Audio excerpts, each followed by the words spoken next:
Good evening. Welcome to the monthly or the bi-monthly meeting of Mayor and Council of the City of Westminster. We'll begin as we always do with the Pledge of Allegiance, followed by a moment of silence. Everyone will please stand for the pledge.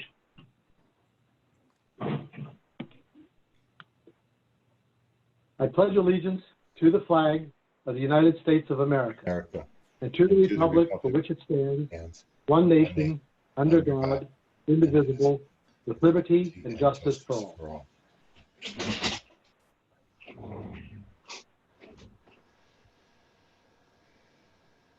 Thank you all very much. All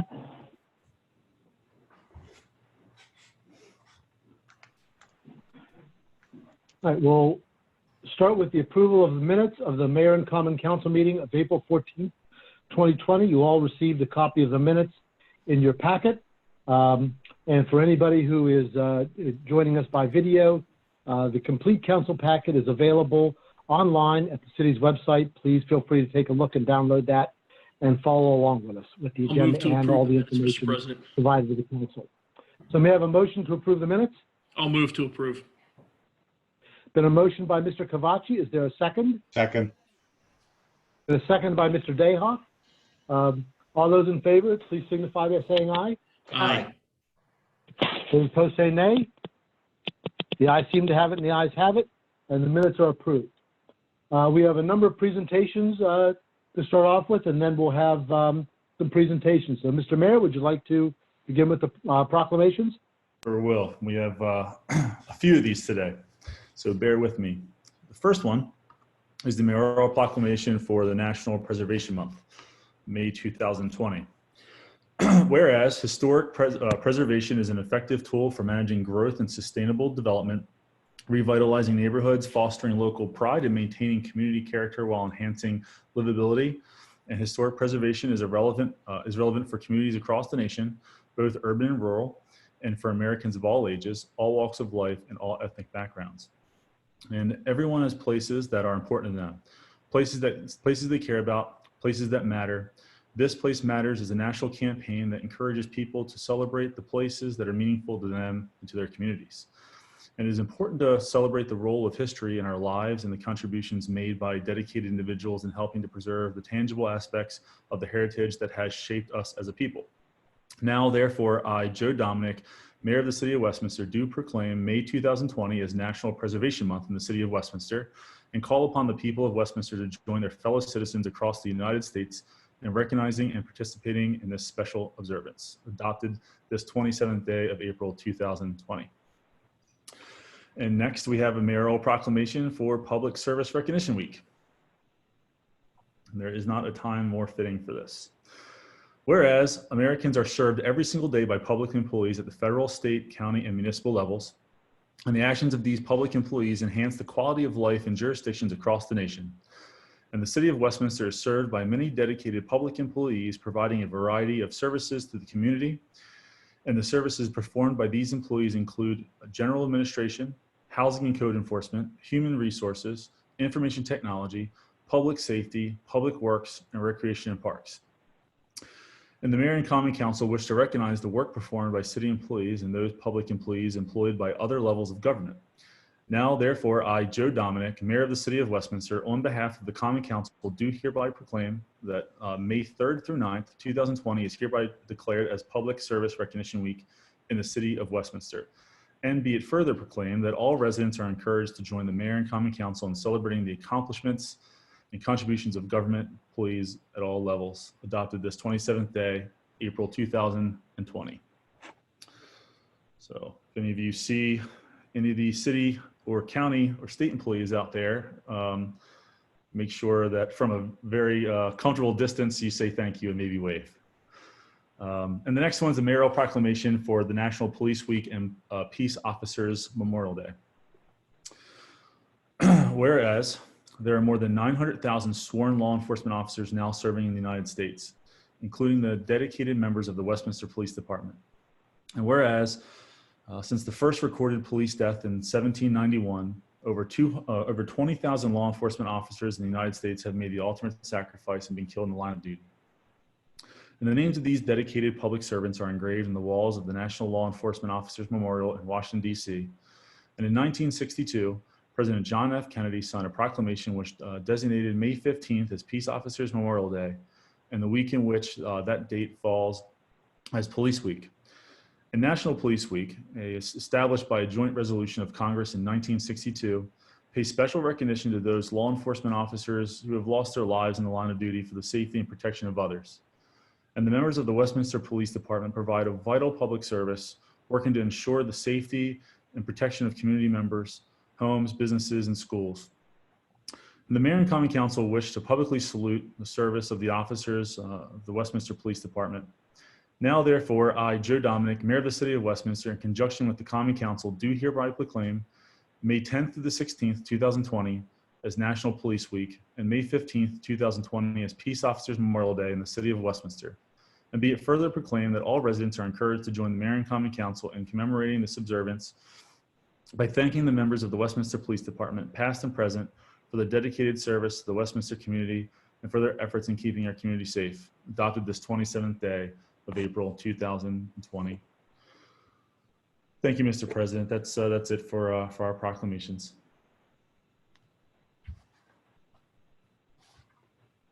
You're on mute, bud.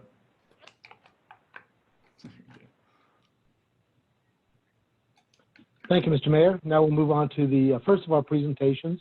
When the City of Westminster created its fiber network, we also helped create an organization to help us figure out what to do with it in many senses. The Mid-Atlantic Gigabit Innovation Collaboratory, MAGIC as it's more popularly known. The city makes an annual contribution to its operating costs every year, and so we receive a quarterly report on their activities. And with us tonight is Mr. Graham Dodge, the Executive Director of MAGIC, and we will hear that presentation from him now. Mr. Dodge, thank you for joining us. Thank you for having me. Let me get my screen up here.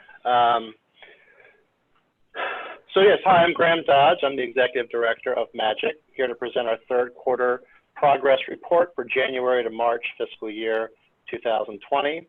I'd like to start with a recap of what I identified back in September as the problems our city as a Main Street community faces and what role MAGIC and fiber play in overcoming these challenges. First of all, Main Street America, historically speaking, is in disrepair. There's net negative job growth. Therefore, there's no real baseline data to then inform decision making. We see residents commuting 60 to 90 minutes away Monday through Friday, so those dollars are spent in other communities where the employers are. We then see less visits from non-residents, which leads to a decline in the economic development of Main Street. And these losses lead to addiction, crime, truancy, and poor health outcomes. And of course, this puts us at even greater risk in periods of recession and as we're seeing with COVID-19 pandemics. So the solution to this is what I call Silicon Main Street. And this is MAGIC's vision for a technology-driven economic development plan for the City of Westminster, meant to reverse the flow of commuters, retain Generation Z in terms of the local workforce, and lead to a net positive job growth over time. We want to create a sandbox infrastructure for technology and innovation to flourish.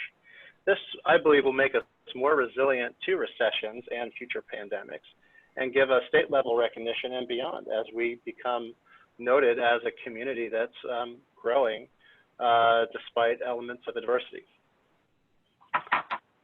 So in my initial presentation of Silicon Main Street to City Council, I mentioned the need for what I called magical spaces to address transportation challenges, bringing co-working to Main Street, and to make free city Wi-Fi hotspots. Since then, a lot of other stakeholders have emerged to bring these ideas to reality, including the idea of bringing an autonomous infrastructure to Westminster using a company like Local Motors and autonomous shuttles known as Ollie that MAGIC has vetted. McDaniel students have applied for a grant that would allow them to afford a charging station for one of these vehicles at McDaniel. And a local business called Dynamic Dimensions Technology, or DDT, has developed a five-phase plan to to actually roll out a fully autonomous infrastructure for the city. We also have seen a co-garage emerge on Main Street. So Magic has been working with Atlas Premier Realty to bring their vision of co-working to life here on Main Street. So if others in the community engage in digital media, that previous picture I had up there with Mayor Joe was him inside of this facility with Maryland IT Solutions, and Tang have all helped bring resources together to help Co-Garage get off the ground, and they're now accepting memberships. I'm working on developing a MBIA, which is Maryland Business Innovation Association membership, that would allow us to then get TEDCO grant funding to support startups that want to get space in this facility. And then overall, it would allow us to, it would be a space for us to, for Magic to rent desks and have startup incubation and acceleration. And then, you know, during COVID-19, the city and Ting got together and made the park and Wi-Fi hotspot in the Conway lot, which is really exciting. So that's a great first step in terms of getting a hotspot, free city Wi-Fi hotspot for the general public to use. And then we've got Exploration Commons coming next year as well, which is exciting, and that'll, you know, afford more opportunities for people to engage with Main Street, engage with Ting Fiber, and get online. Excuse me. I also want to take a moment to highlight how certain companies have decided to build their businesses here in Westminster already because of our gigabit fiber infrastructure and our evolving startup community. You might recognize some of these names, and some of them might be new to you. Several are already engaged directly with Magic. We've even designed logos for 2 of them. But this is just a preamble to what the Silicon Main Street future really could hold for the city. So how does this happen? Well, to borrow from our agrarian roots, it starts with good soil. And that is, you know, low cost of living, high quality of life, the presence of government contractors and federal dollars being spent locally, institutions of higher learning who are co-invested in the workforce development here in Westminster. And then, you know, planting seeds, so to speak, you know, and we can see that as infrastructure improvements like fiber, like potentially the autonomous infrastructure. Startup investing, you know, bringing startup companies and supporting startup companies here in Westminster, offering employer tax incentives, relocation grants, which we've discussed before, and strategic zoning like the Opportunity Zone, and how do we, you know, how can we leverage these opportunities? Excuse me. So Magic's mission is still the same, though. It's to build a tech ecosystem that creates and nurtures talent, entrepreneurship, and tech businesses, elevating Westminster to lead the Mid-Atlantic region. And until Silicon Main Street is sort of adopted as a formal plan, it will remain Magic's vision for Westminster to be the next technology hub to emerge in the United States, following in the footsteps of other great communities that had similar sort of good soil ingredients to start, like Mountain View, California, Boulder, Colorado, and Austin, Texas. And I encourage everyone to use the hashtag Silicon Main Street to kind of keep that vision going. Any social media posts about Westminster and economic development here in the city. So next I want to dive into the quarterly KPIs that we track with the city. In the third quarter, for a number of sponsors participating in special events, we had one special event. That was our hackathon at the Carroll Community College. We had 8 sponsors for that. We had 2 other events canceled, by the way, because of COVID-19. So that's why it's not a larger number. That one event got us $7,875 in sponsor revenue. We've had 4 grant applications submitted this past quarter. We resubmitted for a Callert Foundation grant. We submitted for a Trump Power Foundation grant. Resubmitted for Walmart Community Grant, and have submitted for USDA Rural Business Development Grant. The number of volunteers from venture capitalists, startups, and tech companies, we had maybe a record-breaking number of 17. So a lot of that comes from the hackathon. It's one of our big events where we engage, judges and volunteers, people to come teach kids about app development, marketing, that sort of thing. And then we also have our Healthy Smart Home project, which also attracts technologists who volunteer on that. Jobs placed or facilitated within the city of Westminster, we contribute 3 this past quarter. We had 2 related to developing the virtual programs for Magic, and then 1 for hiring an instructor for our own game development course. Jobs placed outside the city, 0. Number of conferences and events attended or hosted, that was 3. I think a handful of those were virtual. Number of conferences, business attended, which Westminster Fiber Network was promoted, that was 1. That was our hackathon. That was our own event, of course. And then we had coverage in the local news and regional news as a result of hackathon and as a result of our new board of directors who started in this past quarter. So despite COVID-19, we still accomplished a lot this past quarter. Our Magic Hackathon attracted over 150 attendees, including several non-residents from as far as Charles and Anne Arundel counties, which is great. We were awarded the Maryland Center for Computing Education grant, it's a $2,500 grant that will support our new Capture the Flag program for teachers to educate teachers about cybersecurity and how to host their own classroom competitions. We've been working closely with the Career and Tech Center to facilitate that grant, that programming. And we launched our Intro to Game Development class. This is our first paid course, and it was the one that we were in the middle of when COVID-19 happened, and we were able to successfully move that to a 100% virtual program via Zoom. And that also meant creating a laptop lending program where we loaned highly provisioned laptops capable of game development to families that didn't have anything like that at home, so they could still stay on the course. And we also offered scholarships to families that couldn't afford the registration fee. So, and all of our students who started off in that course, which originated at Winters Mill School, in terms of we had it as a classroom setting there, they all have stayed on since, and we're really excited to show you guys some of the games that they've been developing. So now, because of COVID-19, we have seen some negative impacts. We had to cancel our ninth Capture the Flag event, which was planned on April 18th. That was probably a $5,000 loss in terms of sponsor revenue for Q4. Our CTF for Teachers program that I just mentioned, we actually had 3 events planned that would have drawn also some revenue for us, about $1,000 loss for Q4. Our big cybersecurity conference called Business Risks 2020 was planned for May 8th at the Carroll Community College. This was drawing speakers from Google, from NSA. It would have been a pretty big event for us and for the community college, but that's been rescheduled for October 16th. Probably at least a $10,000 loss for Magic in terms of lost revenue. We had 2 job placements we were working on within the city of Westminster. Both of those were delayed in terms of the interview process for those jobs. Our hackathon winning team was in the process of being introduced. They're called Student Pulse. They're in the process of being introduced to professional contacts through Magic to actually get their business off the ground. That's been delayed. We had a donor dinner event that's now tentative.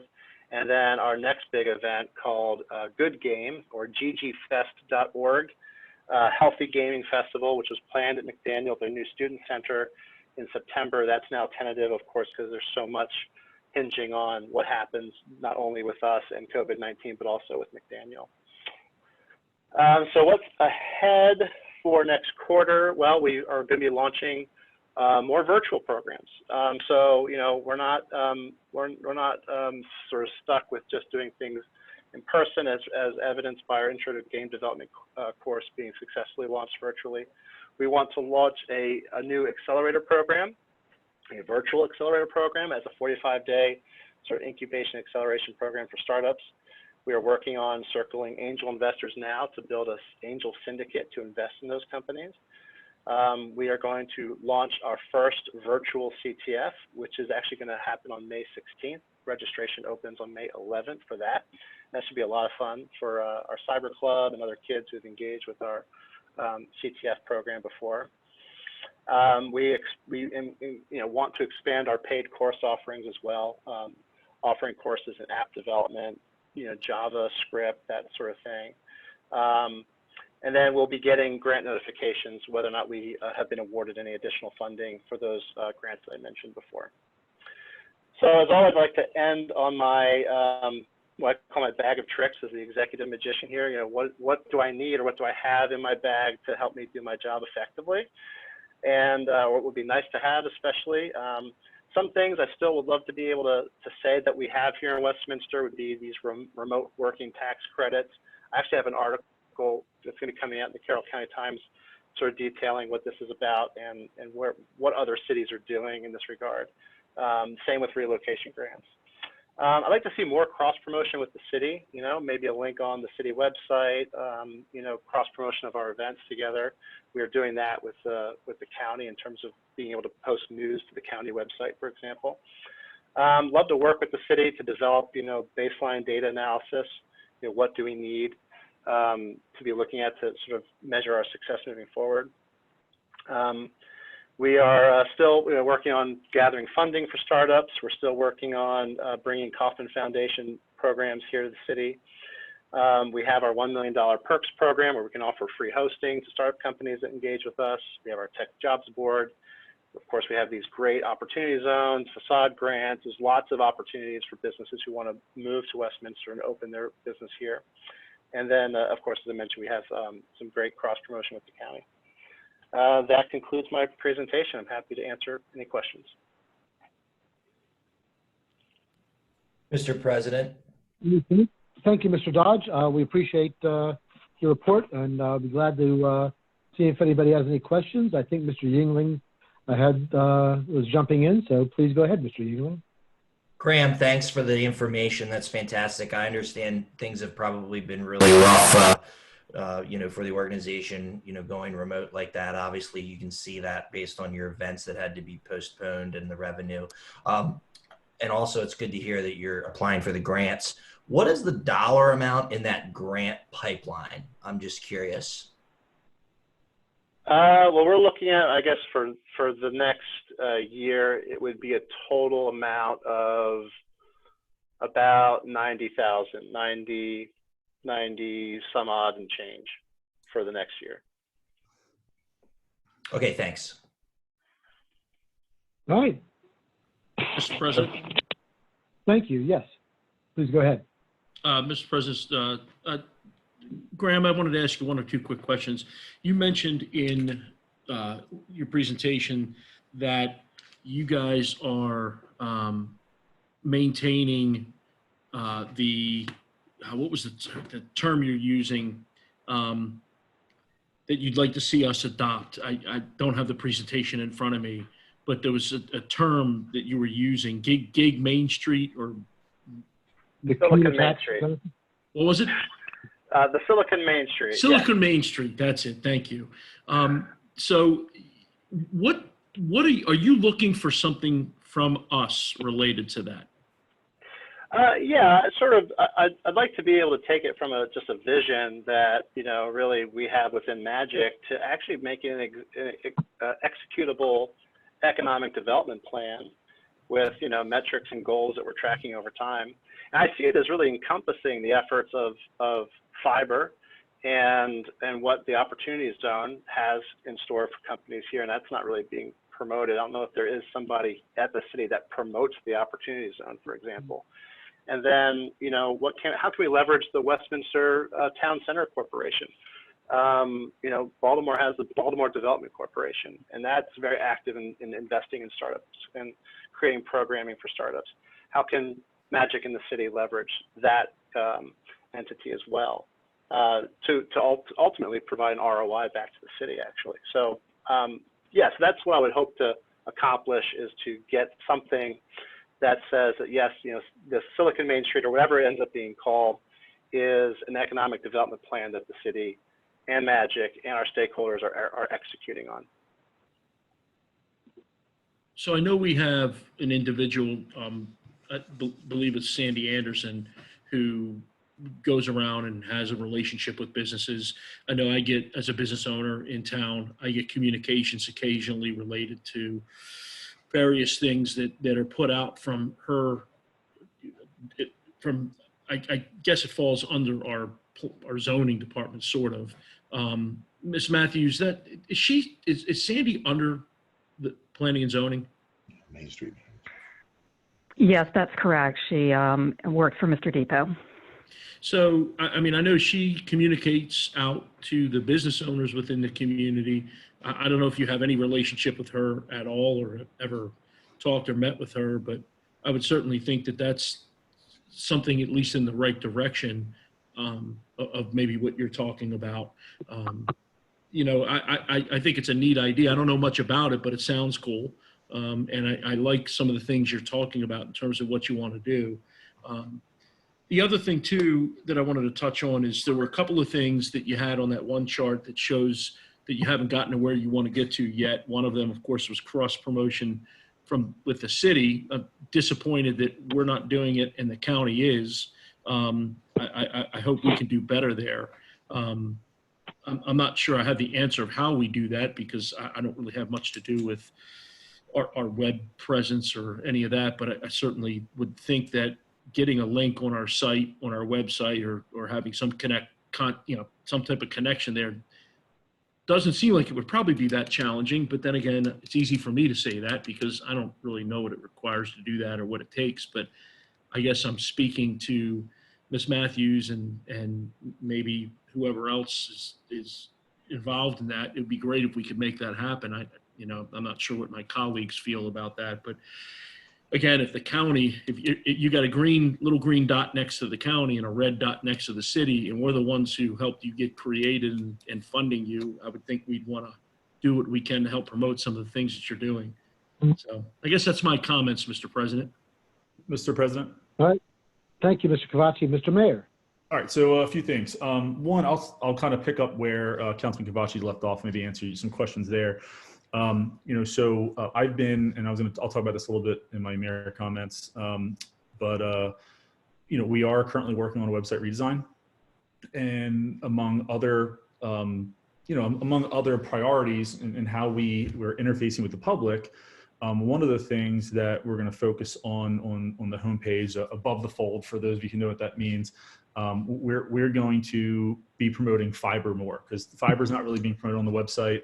It's kind of a link that takes you to explanations that were relevant back when we were like building the backbone, back when things were first started, things that 3-4 years ago went up, but it's not promoting fiber in a way that's going to get people to actually, be educated on what's available and purchase it. And I think that this is probably a good opportunity to expand on promoting, some of the activities that Magic and other organizations in the community are doing. And so over the past couple of weeks, I've had calls with the website vendor that we're working with that does municipal websites and government websites, and then our department heads and Ting and some other people. And after this, let's schedule a call and see how we can maybe incorporate that with the website in some way. But I think this goes back to a long-term discussion that we've had since I've been here, which is that there are positions that we would all like to have. And I think Sandy's the Main Street manager in planning and zoning, and I think traditionally that position has largely been focused on retail and restaurants. I mean, before I came in, I think the group that we had, the small business group, was even called the restaurateurs and retail, or retail and restaurateurs group. So I think that's just part of the city's shift to the new economy and our new goals, and it's also it's a symptom of being a historic city that's been around longer than the Constitution of the United States, but also is trying to be on the cusp of technology and have a gigabit fiber network. So but let's talk about that, and we can figure out some ways to do that. One thing I would like to address, and I would like to just point out that I know that was meant harmlessly and was probably done totally unintentionally, but so there was a picture up on your presentation at the beginning of it, with myself, a couple of my business partners, and my two companies' logos. I would just like to clarify what that was. I don't want people to get the wrong idea. So that is a workspace, and I don't really like to talk about this during council meetings, but I feel like with my logos being put up there, I need to say something. That was a non-related to the city, non-related to Magic in any way. That's a co-working space in the old city garage, and two friends of mine own it. They own Atlas Premier Realty. They bought that as a co-working space. My company's donated gigabit fiber and managed Wi-Fi for them just to help startups get started in Westminster, totally outside anything city related and anything Magic related. I believe the reason that was up there is because Magic has also working out a deal with them to partially manage it and get some free office space. But I just wanted to say that was nothing directly related to Magic or the city in any way. And just out of courtesy, I asked that from now on during, and I know that, we've done some things with Magic in terms of speaking at events and some things like that too, but I would strongly prefer our company's logos and promotion not be presented during city meetings. I don't want any confusion to be out there, and I certainly don't want to get any benefit from my position as mayor. So I'm going to ask that, and I just like to explain that for a second so that there's clarification on that matter. In terms of, I guess, Councilman Yingling asked about the grant pipeline, and you said this year. I imagine that you're applying for grants this year, but also further out. When you said this year, does that imply that future years you have a larger or different existing pipeline for grants? Right. Well, yeah. So that number, that 90 some odd thousand and change, would be for this coming fiscal year. So we would find out around June, July, if we've won any of those been awarded any of those grants, and then those would be applied to our budget for the following fiscal year. Potentially one of them could be a year over year, like a multi-year grant, but most of them are not, and one of them still might just be a single year grant. So we have to sort of, hunt for each of for these opportunities year over year. Yeah, and I know that depending on when the grant, the cycle is, whether it's by the calendar year or by fiscal year, which is coming up, I just wanted to see what the plan was. My hope was that you said, well, it's 90,000 for 2021, but it's $1 million for 2022. But I just wanted to clarify, because it sounded like you made a clarification. I just wanted to see kind of what that meant. But obviously, we're all rooting for you to get grants, and there's certainly grants out there for this kind of stuff, whether or not totally qualifies, but I know that there are grants out there for this, and hopefully due to the current situation, pandemic, those don't dry up. But thank you, Mr. President. That's everything. Thank you, Mr. Mayor. Does anybody else have any questions for Mr. Dodge? Mr. President. Mr. Dehoff. Yeah, I wanted to echo the remarks of Councilman Cavacci and the mayor. I think we need to promote fiber a lot more than we have in the past. I think we have a lot of opportunities with that. I really like the branding of Silicon Main Street. I really like that idea a lot. I think that's a perfect niche. Small communities like Westminster need to find a niche. You'll read that over and over again in a lot of the economic development material that we have an opportunity to read. I'm really excited about the website redesign. I'm really excited about examples like the city garage, and I heard what the mayor said, but I'm just as happy that you called that to our attention, because that's exactly what we're looking for, that service industry, that niche, that digital niche that is a perfect fit for Westminster, where it is that we're located. I think it was an excellent report, and I really appreciate it. Mr. President, can we incorporate his report by reference in the minutes, please? We certainly can, and so ordered. Thank you. Mr. If you're finished, Mr. Yingling asked Yes, sir, thank you. Yeah, actually, what I heard from Graham in some of the post discussion was talking about, what I'm hearing is working with the city to make a more formal strategy in how that we can, attract some of these business in terms of economic development and really start to see a return on investment. Would you say that's right, Graham? Yes, that's exactly correct. Okay, great. Well, that's great. I love that. So as chair of the Economic Development Committee, I'd be happy to set a meeting that we can talk more about that. I know the mayor's on it, and then President Pecoraro is on it. if you're up to that, why don't we make that the first step? That would be great. Yep, I'm totally up for that. All right, we will do that. All right, very good. Would anyone else like to be heard? All right, thank you very much, Mr. Dodge. Thank you very much for taking the time to join us tonight for that very interesting presentation. We always enjoy having you. Good luck, and we will look forward to talking with you again soon. Thank you. All right, our next presentation is on the proposed fiscal year 2021 budget. And for that, we'll turn to our city administrator to lead that, Ms. Matthews.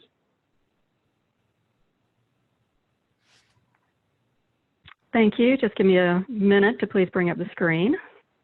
Good.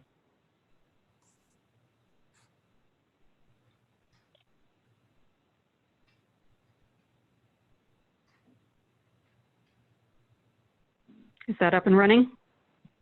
Yes, it is. Okay, thank you very much. Just want to be sure. The budget being presented tonight represents countless hours of work on the part of the city's management team, and I'd like to take this opportunity to publicly thank all of them for their contributions. I would also like to acknowledge the hard work, in particular, of Director of Finance and Administrative Services, Tammy Palmer, who has been my right-hand person throughout the budget's development, as well as our Director of Human Resources, Darlene Childs, who played an instrumental role in finalizing the Phase 3 implementation plan for the comp and class study. And last but certainly not least, I'd like to express my gratitude to Mayor Dominic and the member of the Common Council's Finance Committee, which would be Council President Pecoraro and Councilmember Yingling. These three individuals devoted considerable time to working with Ms. Palmer and myself to craft the FY 2021 budget proposal, and their guidance and direction were instrumental in the budget's development. To start, I'd like to just take a few minutes and sort of talk about some of the things that shape the FY 2021 budget proposal, which I'm referring to as budget drivers. The Economic Development Committee, very early on in our deliberations, provided direction to staff that there would be no change in any of the city's property tax rates. I did want to note that we will be seeing increased revenues due to higher assessed values, despite there being no change in tax rates. The water and sewer rates that will go into effect July 1st were those that were adopted in May 2018, and I'll be touching on that a little bit later in my presentation. And certainly this budget was shaped and then reshaped by the COVID-19 pandemic. As the members of the Finance Committee are well aware, our schedule this year is a little bit behind. We had basically a pretty solid budget proposal in place, and then the full economic fallout of the pandemic hit, and that led to us going back and reevaluating some of our prior assumptions and running those assumptions by the Finance Committee. We will, in FY 2021, subject to the Mayor and Common Council's approval, of course, be continuing our implementation of the comp and class study results. And lastly, one of the other factors that is shaping some aspects of the budget is that we will have insufficient fiber fund revenues to cover our debt service cost in FY 2021. We will be talking about the budget in basically 5 what we refer to as funds, and these are accounting activities of how the city records its various operational and financial matters. Those would be the general fund, the water fund, the sewer fund, the fiber fund, and the capital projects fund. Kind of a high-level picture of the budget. Combined revenues, all funds, is budgeted currently at $62.2 million. We have combined expenditures of $65.5 million, and the balance or the variance of $3.3 million will be made up of reserve allocations from multiple funds. We are a service industry, so a major component of our operating costs as a local government are personnel costs. Wanted to highlight a few things in that regard. As proposed, we would have 2 aspects of employee wage adjustments in FY 2021. A 2% across the board adjustment for all eligible staff, which has an associated cost of $160,000, and the Phase 3 comp and class study implementation. and with an associated cost of $78,000. For anyone who is watching and isn't familiar with our comp and class study, this was an assessment undertaken in our fiscal year 2018 that involved reviewing our then current salary and benefit structure and making adjustments as necessary to make sure that we could attract and retain a quality workforce. That new salary structure went into effect as of July 1st, 2018, and we are implementing the study results in 3 phases. And if approved by the Mayor and Common Council, FY 2021 would mark the final year of that process. We do have our final renewal rates for our employee health insurance, and we will be seeing a 9.9% increase in employee health insurance cost. We will also see increases in our MSRA rates, and that refers to the state retirement system. For our non-sworn staff who are eligible to participate, our contribution rate will go from 9.38% of salary to 10.24%. LEOPS is the state plan for sworn police staffing, and our contribution rates will also go up in that area from 32.22% of salary to 34.93%. As you all may recall, especially I know that Councilmember Dayhoff and Councilmember Gilbert were not part of the council that adopted the FY 2020 budget, so this may be new to them, but the FY 2020 budget included a 45th sworn officer, what we refer to as an overhire position. This was in anticipation of some known retirements that were going to happen during the current fiscal year. The budget proposal that is before you this evening would make that 45th sworn officer position permanent. And because it is an existing position in the budget, there is no budgetary impact from one year to the next. The budget proposal also recognizes the creation of the Special Projects Manager position, which the Mayor and Common Council authorized earlier in this fiscal year. The cost of that position will be allocated across the general water and sewer funds, just like all the positions in my immediate department are. We are also proposing the addition of 1 equipment operator position for the street department. This would be 100% accounted for in the general fund if approved by the Mayor and Common Council. We are also proposing the addition of 1 equipment operator for the utility maintenance department. As you all may recall, once the fiber network was completed, we had some discussion about how to handle both fiber installations and maintenance of the network, and after assessing the contractual versus the cost of doing that with our own staff, the decision was to bring that work in-house.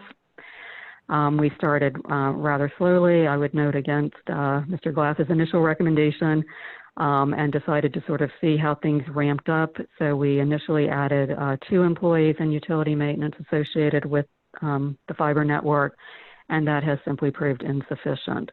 So that is why we are proposing the addition of another equipment operator, and that position's cost would be allocated across water, sewer, and fiber, just recognizing that Mr. Zeckman, our superintendent for utility maintenance, does a wonderful job of cross-training his folks, and they're actually used in numerous operational areas as he moves people around.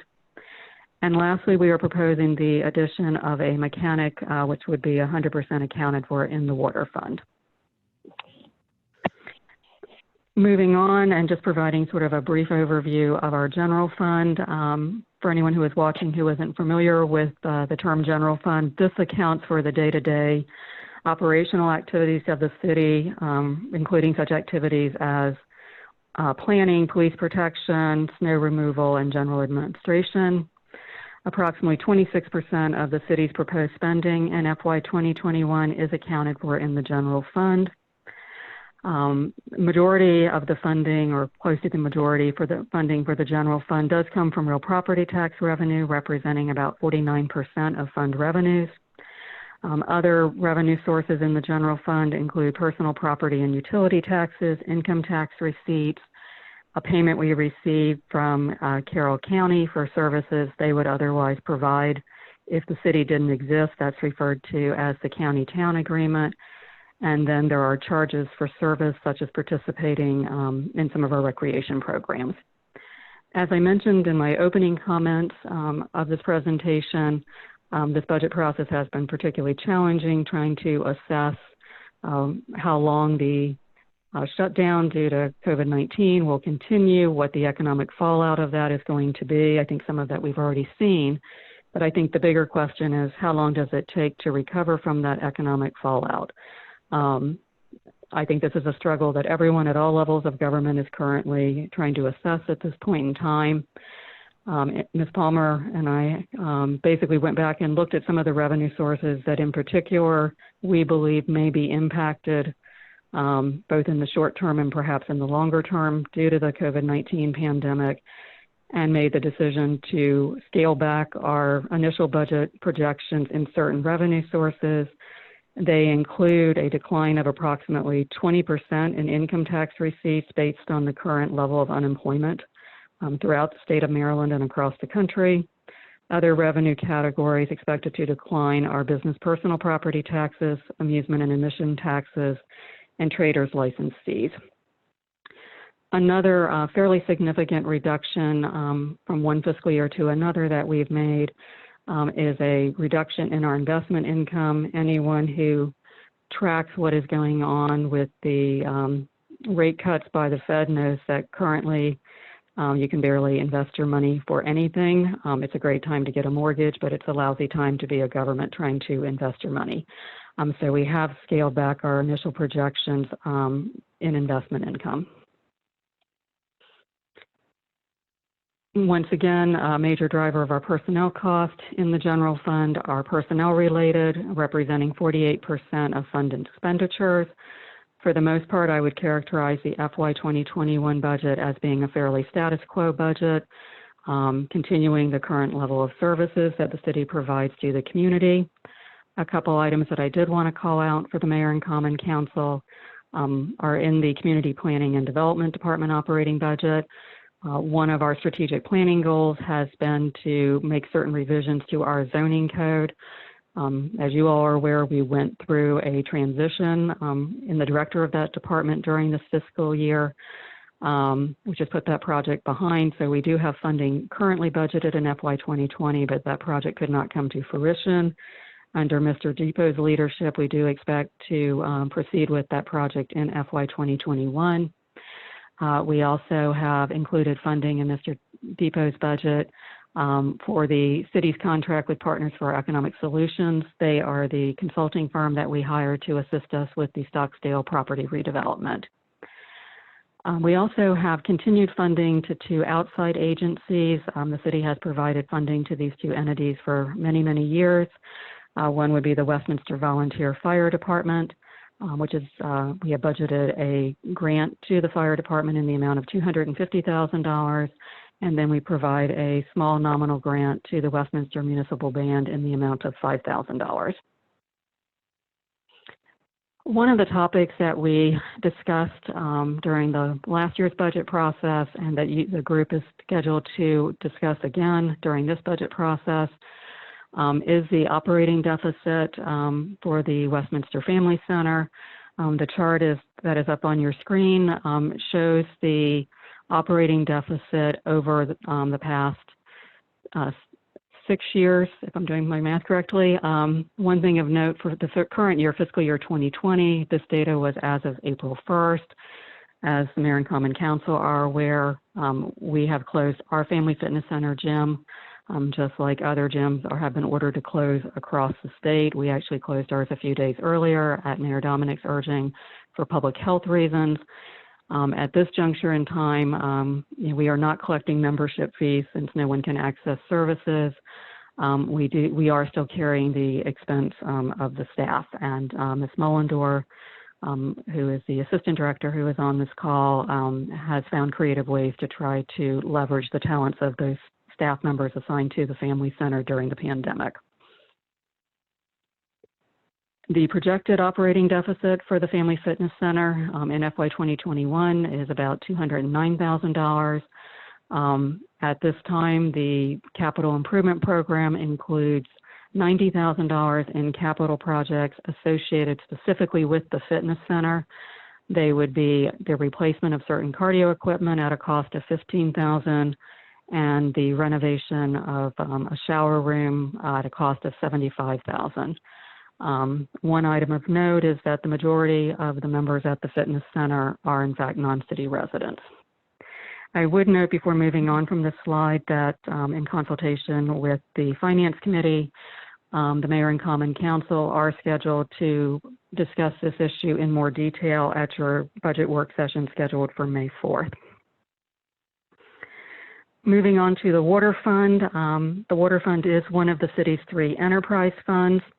Enterprise funds operate and account for their transactions in a manner similar to private business, and by policy, they are to be self-supporting with their fees and charges covering operating costs, the cost of any capital projects, and debt service cost. In May of 2018, the Mayor and Common Council adopted a multi-year rate structure for both water and sewer. So no action needs to be taken by the Mayor and Common Council relative to water rates for FY 2021. I would note that the previously approved rate increase was 3.5% for water. One of the issues that we being Ms. Palmer and I discussed with the members of the Finance Committee is we are seeing a trend of reduced consumption by some of the city's largest water users. We are going to continue to monitor that, share that information with the Finance Committee. If that trend does continue, then some reevaluation of the current rate structure may be needed. In FY 2021, we are proposing a reserve allocation of just over $300,000. For the most part, this represents a reappropriation of funding in FY 2020 that, based on current trends, we do not anticipate being expended. And I bring that up just to share with you that I don't think this reserve allocation is material to the bottom line financial integrity of the Water Fund. A couple of projects to be funded out of the Water Fund as proposed in FY 2021. One is the Route 27 water main project at a cost of $325,000. We anticipate continued work on the city's water reuse initiative in the coming fiscal year, and $250,000 has been budgeted for that work. And then continued work on building our GIS system. $100,000 has been set aside in the Water Fund for GIS engineering work with building the layers. Moving on to the Sewer Fund, this is also an enterprise fund, which once again accounts for its transactions in a manner similar to private businesses. Similar to water, rate structures were established in May 2018, and the scheduled rate increase for the Sewer Fund is 5% as of July 1st of 2020. Our sewer charges are based on someone's water consumption, so we are also seeing reduced consumption by our large users on the sewer side, and we'll be watching that as well. We also are proposing a reserve allocation from the Sewer Fund of about $270,000, similar to water. This amount is essentially a reappropriation of FY 2020 unspent funds. Highlighting certain projects in the Sewer Fund, certainly the largest by far is the ENR Biosolids project, which was continuing to be under construction. That represents $22.4 million of Sewer Fund expenditures. Part of that project includes an upgrade to the county septic facility at a cost of $1.74 million. I would note the cost of the septic facility upgrade is being borne 100% by Carroll County. We have included in the budget $1.6 million for continued work on mitigating inflow and infiltration, often referred to as I&I. $300,000 for a replacement of clarifier feed gate and drives, and similar to the water side, $100,000 for GIS engineering work. With regard to the Fiber Fund, this is the last of the three enterprise funds that I'll be talking about during this presentation. While the water and sewer funds are self-sustaining, the Fiber Fund is not self-supporting. In FY 2021, we anticipate a drawdown from the state loan of about $503,000. As I mentioned very early on as one of the budget drivers, fiber revenues will be insufficient to cover debt service in FY 2021. I would note that state loan proceeds cannot be used for debt service. So an operating transfer from the general fund of about $203,000 will be required in FY21 to cover the city's debt service cost. And the proposed budget also includes continued grant funding to Magic in the amount of $80,000. I did want to note, both for the benefit of the mayor and common council, I know the finance committee is aware of this because we worked with them on the schedule, but for the other members of the elected body, we will be reviewing the fiber fund in more detail, as well as the funding to Magic at your work session this coming Thursday on April 30th. Switching to the Capital Projects Fund, this fund accounts for the city's non-enterprise or non-utility capital expenditures. Funding sources in FY21 include a portion of the city's real property tax revenues, highway user funding, which comes from the state, special benefit assessment fees, which are assessed on new development in the city, grant funding that the city has already obtained, a reserve allocation of just about $710,000, and a general fund transfer of $1.98 million. A couple comments about the reserve allocation and the general fund transfer. The reserve allocation of approximately $710,000 is a combination of both reappropriated monies for projects not completed in the current fiscal year, as well as the use of accumulated benefit assessment funds for the purchase of equipment to be used by the street department in servicing new developments in the city. The $1.9 million transfer from the general fund basically represents the ongoing construction of the 45 West Main Street renovation project. And then the balance of it, which is fairly small, represents the appropriation of forfeiture funds for the installation of cameras in downtown Westminster, as well as the purchase of an additional license plate reader.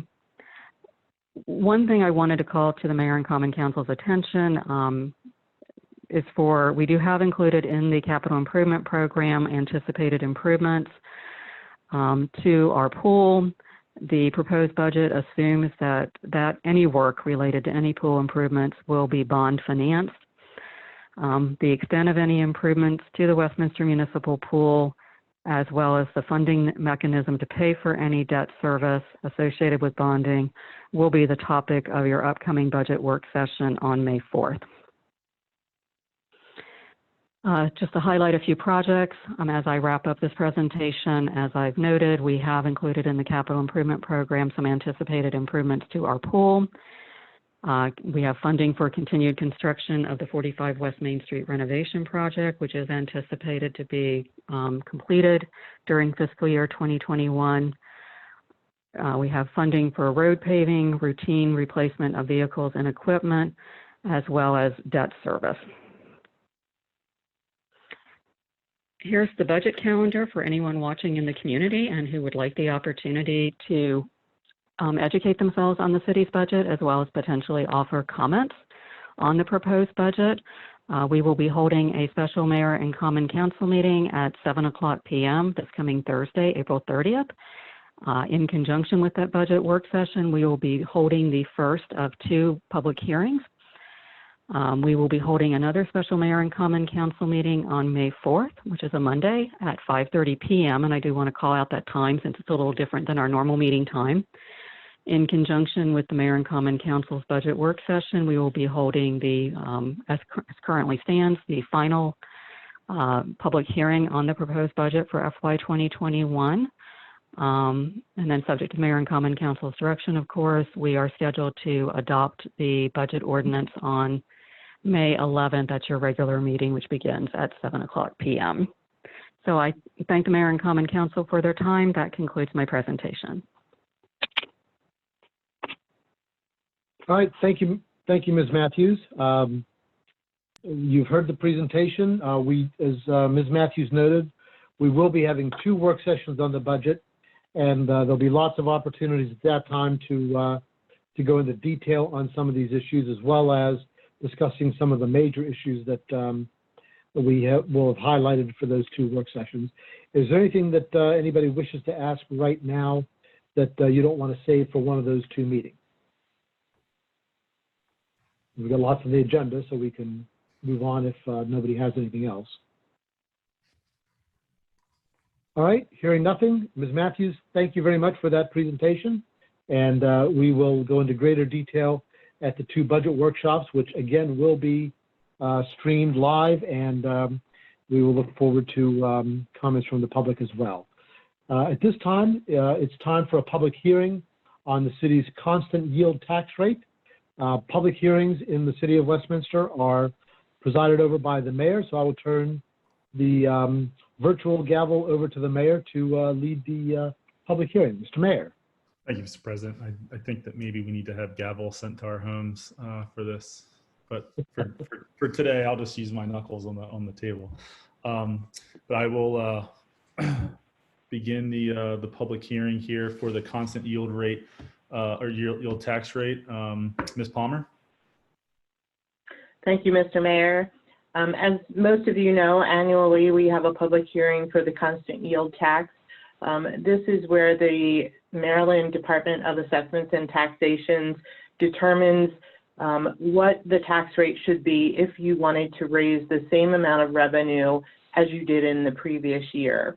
The constant yield tax rate, as determined by the Maryland Department of Assessments and Taxation this year, is 0.5425 per $100 of assessed real property. The budget that Ms. Matthews just presented to you anticipates keeping the city's property tax rate at 0.56 per 100 of assessed value. That would mean that we would generate, according to the Department of Assessments and Taxation, an additional $329,223 of tax revenue. We're required by state law to advertise this as a tax increase. We have done so. That advertisement appeared in the April 14th edition of the Carroll County Times. That is all I have for this presentation, Mr. Mayor. Thank you, Ms. Palmer. And so just to clarify, I know that we're required by law to, call this a tax increase, but the rate stays the same. The reason that the amounts increase is simply because property values have increased. Correct, Ms. Palmer? Yes, there is growth and the assessment values have increased. All right, thank you. That's all I have. Anyone from the council have any questions for Ms. Palmer? Mr. Mayor. Yeah, Mr. Kavachi? So, it dawned on me, and I don't know this has happened since I've been in office, but would we be required to call it a tax reduction if the property values actually went down in this city at any time, and then advertise that like we're being required to do this now? Sort of a rhetorical question, but I'd just be curious to know if we would be required to do that or not. I know you don't know the answer, Mr. Mayor. Well, actually, I think I can answer that, Councilmember Kavachi. I think, as many of you may painfully recall, back in the late 2000s, there were a number of jurisdictions, particularly, outer ring suburbs, who saw a drastic reduction and, in fact, a de-escalation in property values. And to answer your question, there was no such requirement to advertise it as a property tax reduction. Shocking. I can see you're falling off your chair, Councilmember Kavachi, as we speak. I fell off mine. And pardon me for asking this during the meeting, but since this is the first public hearing I've held since we've been working from remotely, are we handling public comment for this any differently than we are our normal public comments at the end of the meeting, or citizen comments, or are people just submitting that and then we'll be responding the same way? We did indicate in the advertisement that anyone who wished to sort of virtually testify in the public hearing should send their comments to our city clerk, Ms. Sosowski. Okay. So if anybody has those, please do that. If you need any help with that, you can call the main number for the city. It's posted on our website, or I'm sure you can find some of our emails on there too. But feel free to reach out if you have any questions or comments that you'd like to make public. In light of that, go ahead and sorry, Mr. President. Thank you, Mr. Mayor. I just wanted to mention that for those who would like to comment, we will be posting the city clerk, Ms. Vishoski's email address on the, at the end of the meeting on the screen for those who would like to take note of it and send her an email or call in and leave her a message. To that extent, Mr. Mayor, I'd like to move that we leave the record open for the public hearing until, what would be appropriate? Maybe close business on Friday for anybody who would like to comment on the yield rate. Okay, we'll leave the record open. That being said, does anybody else have anything they'd like to state or ask? All right, and we will close the public hearing for the constant yield rate. Thank you, Mr. President. Nice. Thank you, Mr. Mayor. And now we will move on. Let's get back to the back on the agenda here. I'm sorry. We'll move on to the consent calendar. We have 3 items on the consent calendar. And I have a motion to approve the consent calendar. So moved, Mr. President. Thank you. There's been a motion by Mr. Cavacci. Is there a second?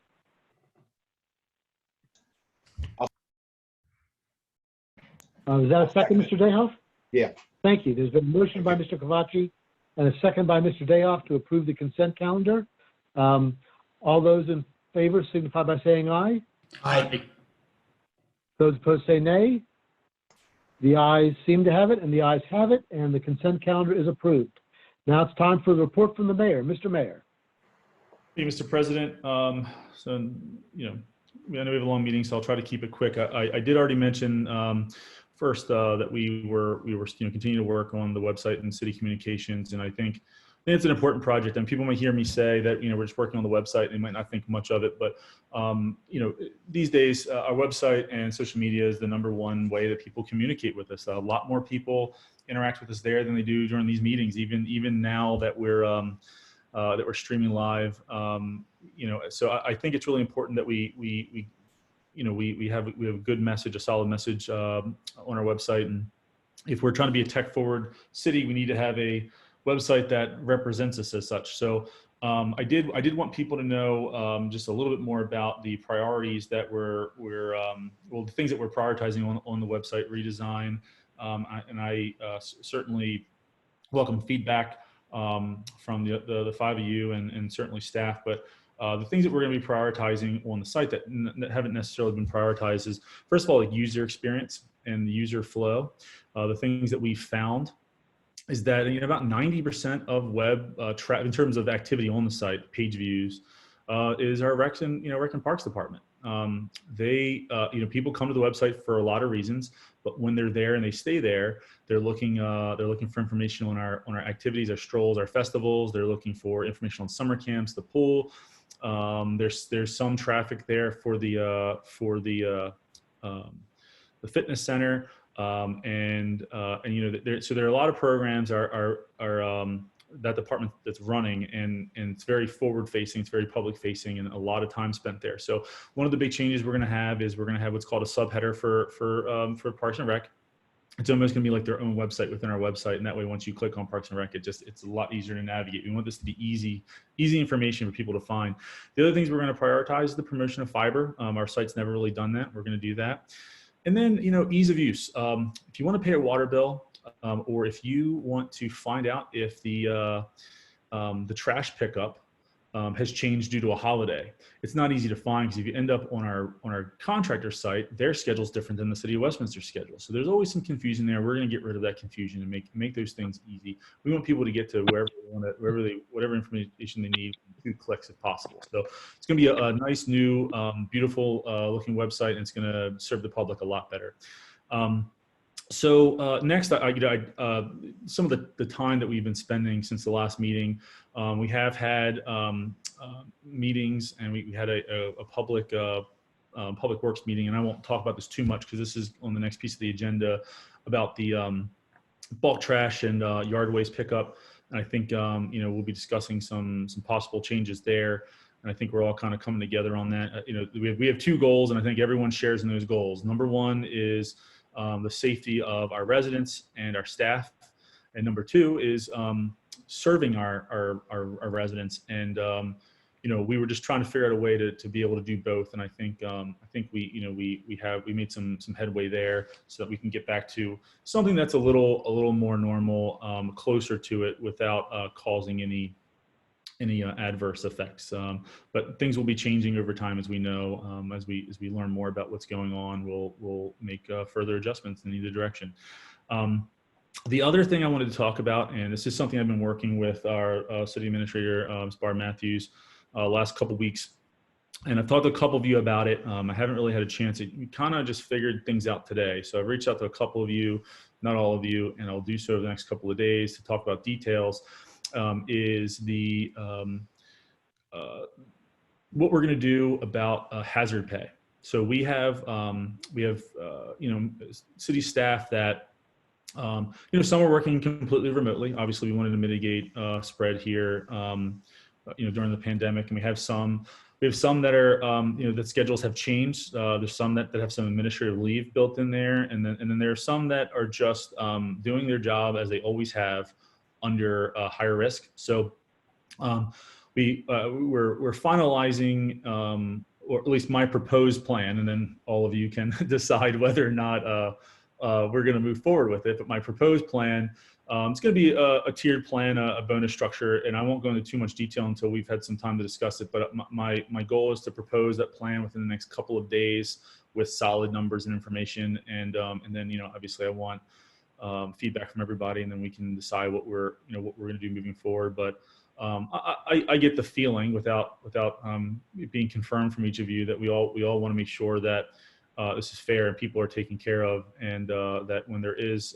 additional risk that some staff signed up for, some didn't, we factor that into how our employees are compensated. So I won't say a whole lot. I want to talk to everyone a little bit more about it, and we'll have some solid numbers the next couple of days. But I did want to mention that that's happening, and I will be proposing that in the next 48 to 72 hours probably.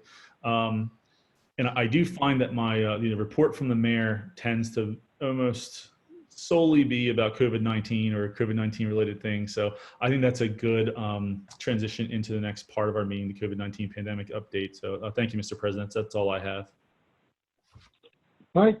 Thank you, Mr. Mayor. And, something that we've had a lot of conversation around, and, both online and offline since before the last council meeting and since then, is about bulk item and yard waste collection here in the city, which we had to suspend temporarily due to the pandemic. But we've been discussing how we can resume that. And so we have a report from our Public Works Director, Mr. Glass, on his proposal. Mr. Glass?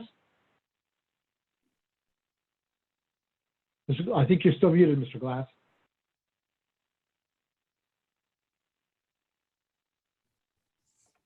Sorry about that. In mid-March, the city modified work schedules of many of its staff employees in response to the virus pandemic. In most operational areas of public works, the crews were divided in half, where one crew would work a 40-hour work week and then would be on paid administrative leave for the second week of the biweekly pay period. And then the second crew's current work schedule would be the opposite during the flip of that result. Of course, the goal was of the alternating schedule was to minimize the potential disruption to the city's ability to provide critical services in the event that one crew would become ill, or not even ill, but if they were just in the under quarantine for the 14 days, then the other crew would hopefully be able to be healthy and available to do work in mission critical items. Because the street department staffing was cut in half during that, basically any given week, the amount of work that could be accomplished, of course, was reduced. And in recognition of the same, the decision was made to temporarily suspend the bulk item and yard waste collection services. This suspension impacted curbside collection of all bulk services, but it would include tree branches, brush, metal, yard waste, and large item collections such as furniture and white goods. On April 14th, the Mayor and Common Council discussed the matter with several members of the elected body, expressing a desire to modify that Public Works staffing schedule and provide some resumption of service as well. Staff was requested to bring forward a plan that continued to prioritize employee safety, but yet reduce the amount of paid administrative leave, avoiding overtime costs, and to restore some kind of service collection as well. So on April 15th, I met with the street department staff and had them assess the extent of uncollected items that were still placed curbside. And you'll see it as the attachment to this memo. It's one page back, summarizes the status of the items that were set curbside as of that date. The data reflects the number of households within the city limits that still had items out to be picked up as a really fairly small percentage of all households that are eligible for that service. And the vast majority of that were bags of grass for clippings and leaves, that kind of thing. The Assistant Superintendent of the Street Department advised that you'll see the line there for Meadow Creek and Cliven Reach, where we had a focus of a tagging effort there that probably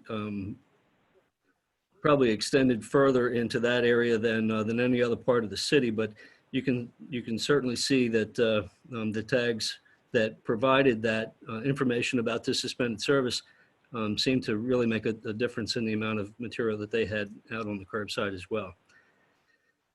So taking into account the concerns expressed at the April 14th meeting and the data obtained through the curbside assessment, we proposed the following. We would remove all the current curbside data on or around the last week of April as far as conditions permit. That actually started today.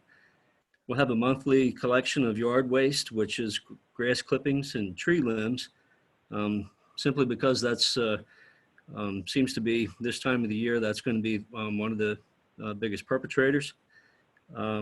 We'll advertise that date 2 weeks prior to the actual collection date through customary terms, but as well, we plan to use the city's VMS boards, and we'll move those around so that we'll, as best as we can, get the word out so that everybody understands that that we'll be around at the end of the month. We'll have a quarterly collection of bulk items. That's the furniture and mattresses and metal appliances, that kind of thing. We'll do the same thing to advertise that 2 weeks prior to the collection date for the same reason, to get the word out as much as possible. We also propose to modify the work schedule. So the employees will work 10-hour days on a 3-2 split, which would, in one given work week, we would have 3 10-hour days, and in the second work week would be 2. The reason for doing that is to be consistent with the federal regulations as far as paying overtime. That's was one of the goals, was to not pay overtime during that any hours over 40 in a single work week. So we believe that that will also help mitigate the risk of cross-contamination from sharing vehicles as well. It ultimately would reduce the paid administrative leave from 40 hours to 30 in a bi-week pay period as well. And due to the 24/7 operation of the water and sewer plants and the critical nature of those services, we don't anticipate a change to the proposed 7 days on, 7 days off with their schedule. Lastly, we'll continue to monitor the latest public health guidance and executive orders issued by the governor, and we will make adjustments as necessary, as we had always planned to. So we would recommend that the Mayor and Common Council discuss the proposal outlined above, and certainly provide direction if there is some alternative views. All right. Thank you, Mr. Glass. Before I open it up to any other questions, I just wanted to ask myself, do your folks have enough protective gear? Do they have masks and gloves and things like that that they would need as they're out in the field? Yes, sir. The masks, they do have actually N95 masks as well. They're probably coming to the end of those, but just face coverings is sufficient Okay, very good. Just want to make sure that they have what they need. Does anybody else have any comments or questions for Mr. Glass? Mr. President? Mr. Mayor? Mr. Mayor? Yeah, just related to your question, I just want you guys to know, I guess there are companies out there that are just on LinkedIn doing searches for mayors, but I'm getting a lot of inquiries and messages from people that do have inventory PPE supplies. So I haven't responded to any of them, but if we do at any point need things, we're having trouble finding it, let me know and I can forward over the contacts to whoever would be purchasing those.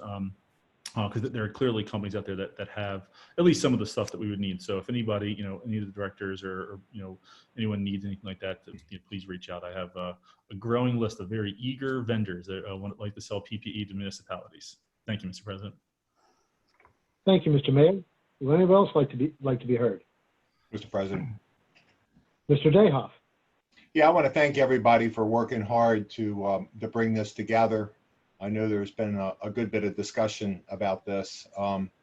And to follow up on what the mayor just said, Mr. Glass and I had talked several weeks ago about making sure that everybody had enough PPE so that they could do everything safely. But I just really think that one of the hallmarks of this council is how it is that we worked hard to overcome perhaps some differences of opinion and came up with what I believe is in the best interest of the citizens. And I really, really super appreciate it. And I've certainly appreciated your time, Mr. President, because you've borne the brunt of some of my phone calls. Thank you. Well, thank you, Mr. Dayhoff. And I know you've been on point with a lot of citizens on this. So thanks for your good work in talking to people and encouraging a result here. Anyone else like to be heard? All right, thank you. Oh, Ms. Gilbert.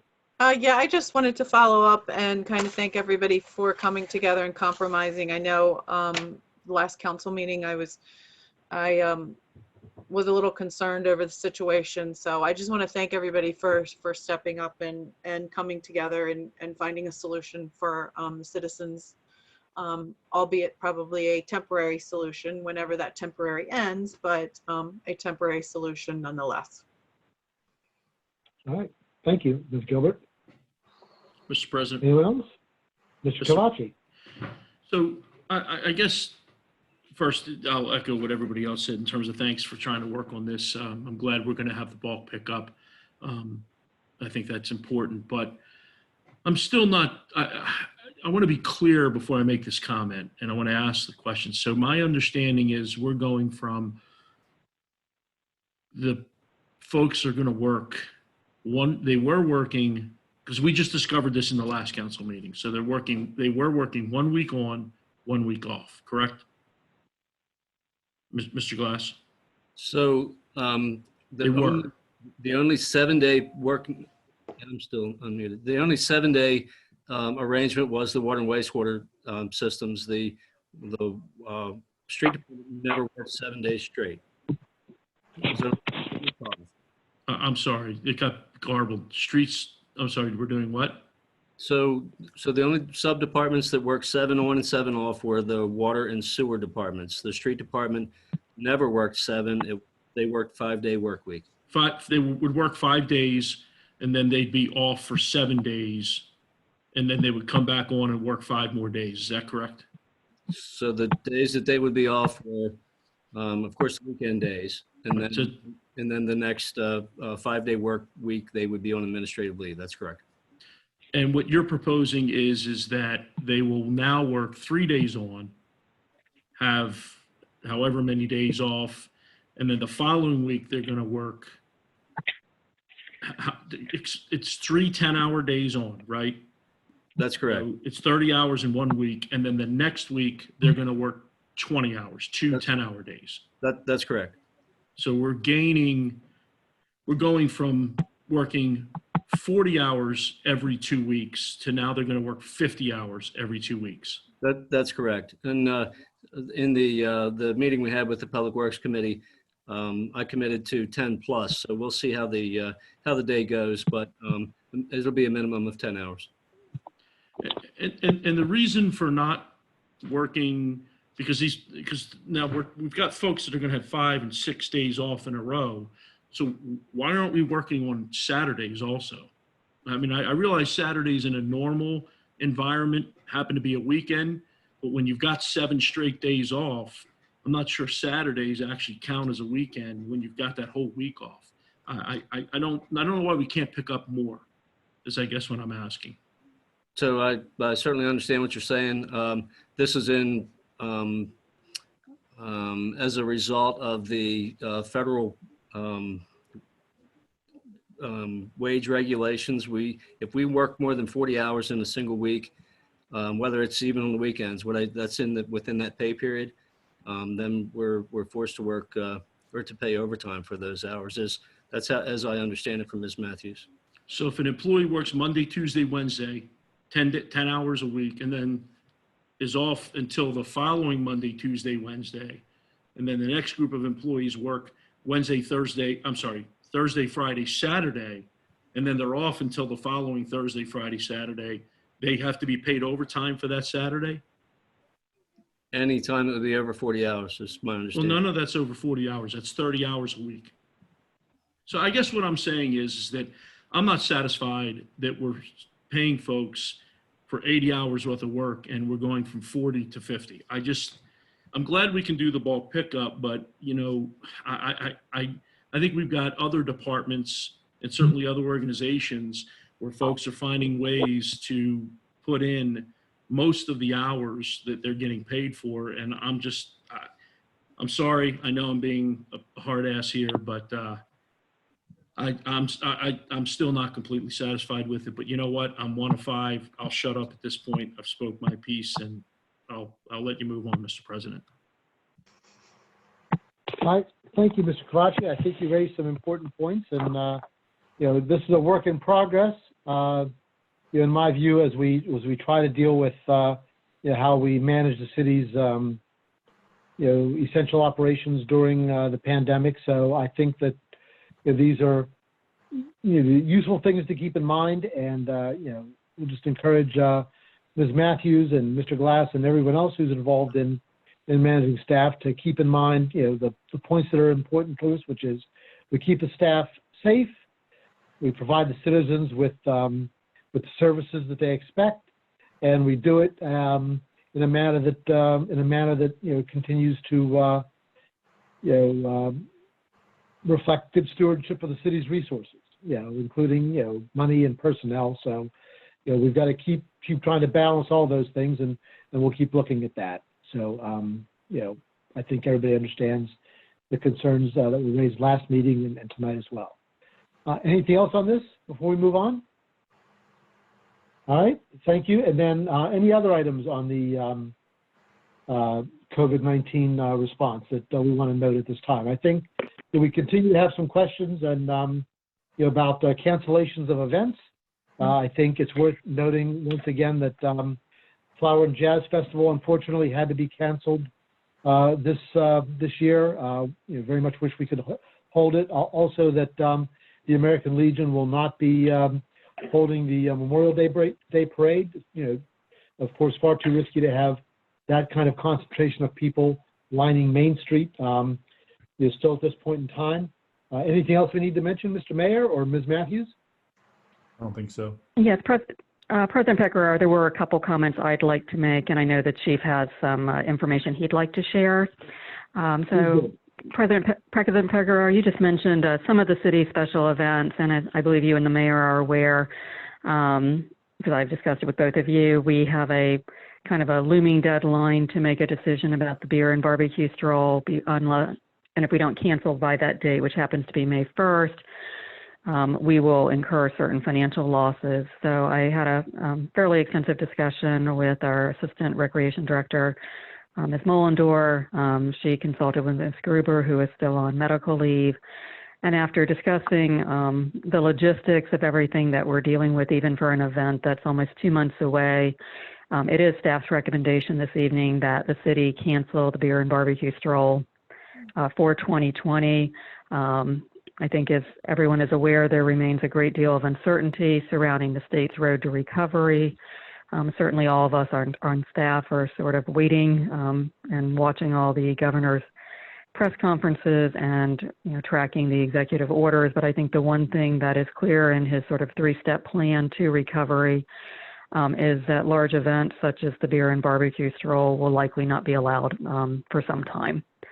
And in talking to Ms. Mullendor, trying to weigh when that picture might be clearer, we're probably going to run up against just some logistical deadlines that, they can't turn an event like this on a dime. And we also anticipate that some of the requirements of the state, when large events such as this are allowed again, may result in us having to obtain certain equipment, make certain changes in the event footprint, and there's just not enough time, candidly, with so much uncertainty. So unless the mayor and common council have thoughts to the contrary, staff would like to proceed with formally canceling the beer and barbecue stroll so we can, cancel those contracts by May 1st to avoid any financial losses, make the necessary notification to vendors, and begin the process of issuing event refunds to those who have bought tickets.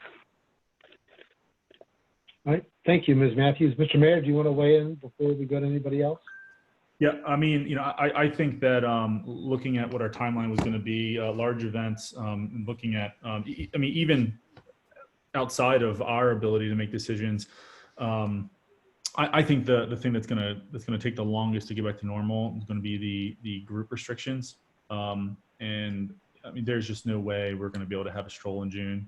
I don't think those group restrictions are going to be down far enough, and I don't think that it would be responsible for us to do it anyway. And as much as we want to wait as long as we can to cancel any events, we also have to realize that we're going to incur costs if we don't do it soon enough. We also there are vendors that count on these things, and while it's unfortunate that it's not going to, some of these things aren't going to happen, the last thing we want to do is give them uncertainty on whether or not they need to spend money or do things to prepare for them. So the more lead time we can give them for an event being canceled, I think the better. And I think there's no way that we would be able to have that, and I think it's smart to just go ahead and take that off the calendar.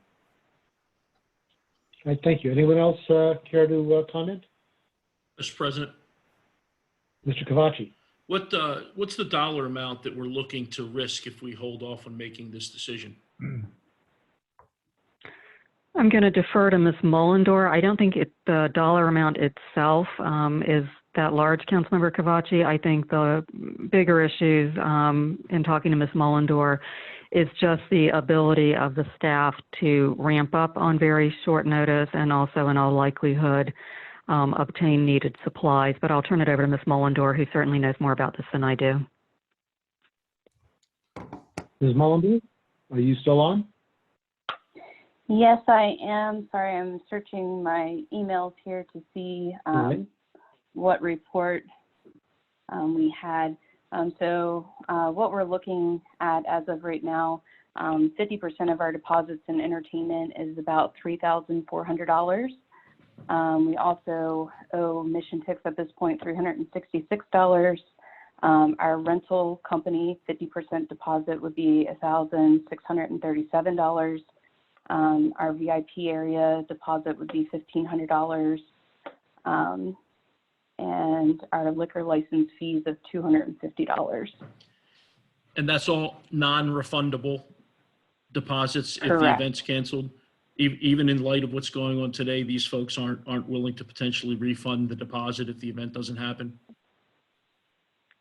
That is something that we were going to discuss further if we could, buy some more time with some of these vendors. The only thing is, we kind of discussed as a staff that, May 1st would be our deadline to know whether or not we're putting on this event, just because of other things, securing our volunteers. And a lot of our volunteers are in the elderly population, so we do have some concerns whether or not we're going to be able to obtain those people for this event. We also have our seating and table areas, and we were worried about disinfecting those, and whether masks are to be worn. And we have thought about ways in which we could continue the tasting and sampling of the beer. But our original and how we work these is we provide each person with a glass that then they would go to each vendor to sample. So it's a lot of just restructuring of the event and, following the guidelines once they're in place. Understood.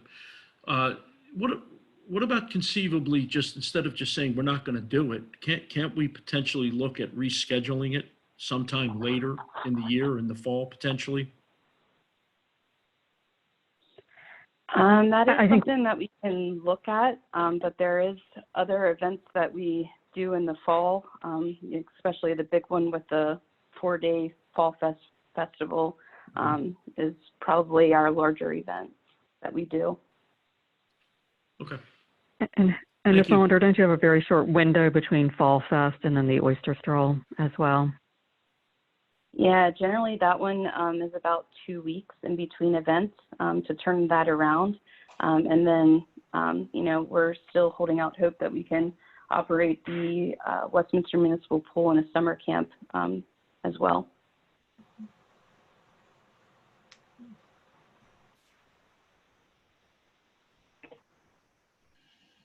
I think these are difficult choices that we have to make, but just having listened to the governor the other day and knowing other things that are being canceled, I suspect that we're still not going to be, the governor's still not going to be allowing large type events, gatherings like that over the course of the summer. And I suspect that we're going to get to this point sooner or later in terms of having to call it off. And it seems to me that the better course is to let people not plan on something that they're not have people plan on something that we don't really have any confidence we're going to be able to do, and go ahead and make the call sooner rather than later. But that's just my view. No, I tend to agree with you, Mr. President, as much as I hate it. Yeah. Mr. President, I kind of agree with you. I'm not muted, right? No, okay. That I think a lot of the events are going to be canceled, just whether it be because the governor has mandated it or just because it ultimately may be a safer decision. But I'm wondering if we can come up with another way, whether it be virtually, to have events in a different way instead of trying to figure out what we're obviously not being able to do at all. Maybe kind of think out of the box and come up with something that we can do. Because I'm kind of with you. I'm not seeing opening pools. I'm not seeing camps. I'm not seeing any of that happening. But is there something that we can do virtually? We have a virtual family cookout all across the city one day. I don't know. I just would like to see us think of another way to have things that maybe then later people will come back and say, wow, they did this. So, here I am. I'm going to. It's a good idea. We should give that some thought. It's a good idea. And we're all participating in virtual meetings and virtual happy hours and virtual lunches and things like that. So maybe we can come up with some kind of a clever virtual community event that will keep Westminster's citizens entertained and engaged. And so that's it's worth giving some thought. Ms. Mullendorf, you and Ms. Gruber are very clever at these sorts of things. So maybe you could think of something and the rest of us will try as well. We'll most certainly look into something. Thank you. Anything else on this? Mr. President. Mr. Deha. Yeah, the Ms. Gilbert and I were talking about this earlier in our capacity as the Rec and Parks Committee, that we were pondering approaching Ms. Mullendorf and Ms. Gruber to come up with some creative and innovative way to maybe promote the city and promote recreation. And if anybody can do it, Ms. Mullendorf and Ms. Gruber can do it. But I guess my research indicates that this is going to be a longer journey than a shorter journey in order to be safe. And I think since we're in the COVID discussion period, I think that we should not overlook the opportunity to give a shout out to our citizens. When I've talked with elected officials across the state, we're not having a lot of the problems that some of the other elected officials are having as far as compliance and as far as folks coming together and working together really well. I think we really should compliment our vendors and our citizens for how well that we have looked at coming together as a community. Ms. Gilbert has come up with the food drive, and our restaurants have come up with innovative ways of addressing the quarantine. So I think we would be amiss if we didn't do that. Sadly, I think we do need to go ahead and Ms. Gilbert and I were talking about this earlier. Sadly, I think we do need to go ahead and cancel that event, the beer and event. So, and then also, before we're finished with this section, should we just maybe have just a brief conversation about the MML convention?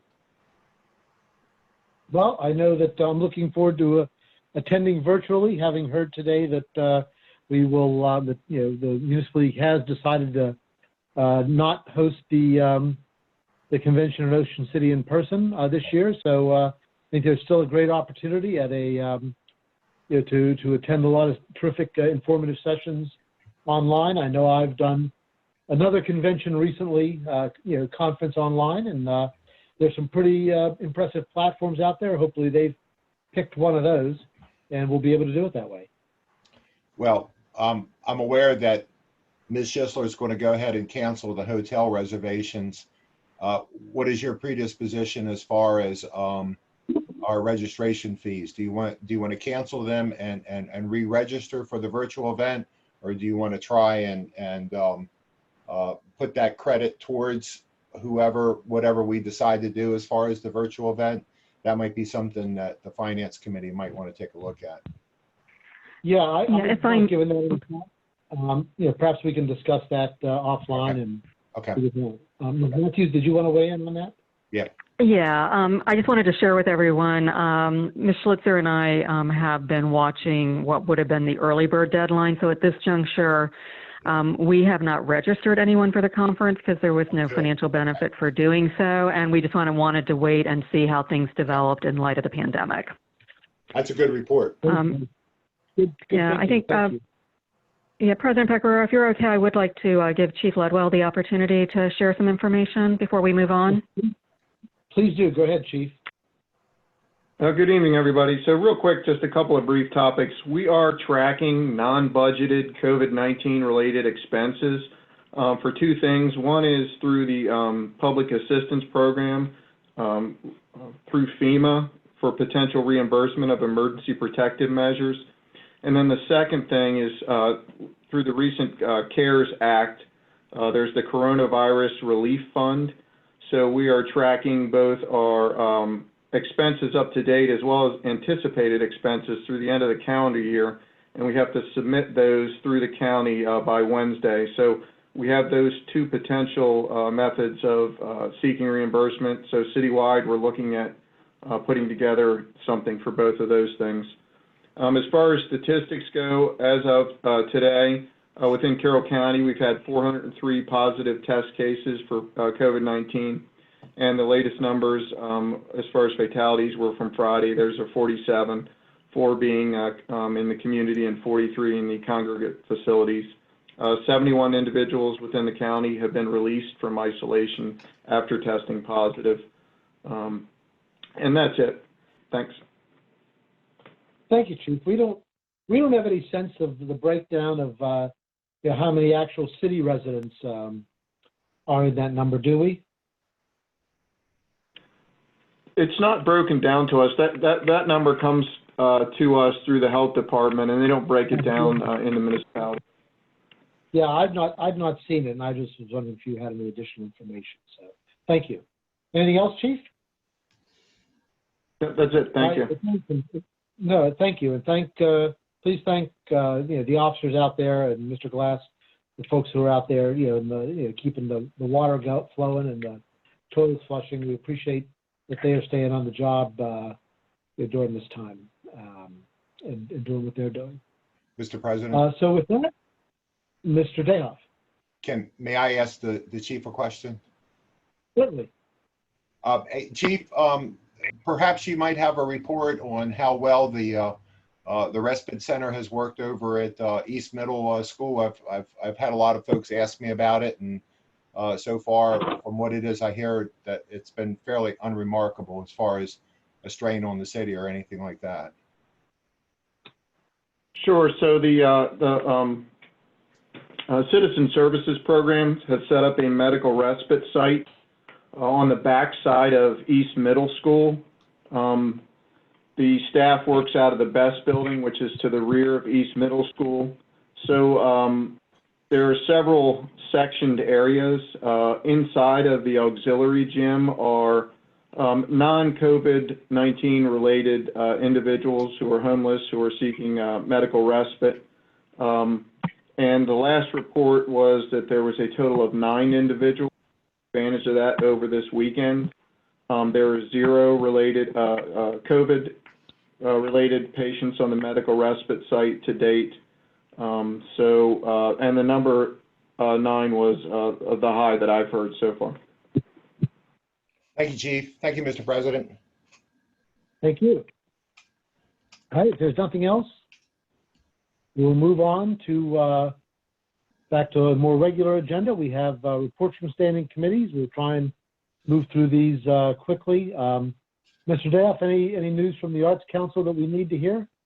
Yeah, speaking of innovative and creative approaches to the COVID pandemic, the Peep Show, the online Peep Show, continues through May 1st, or it closes on May 1st.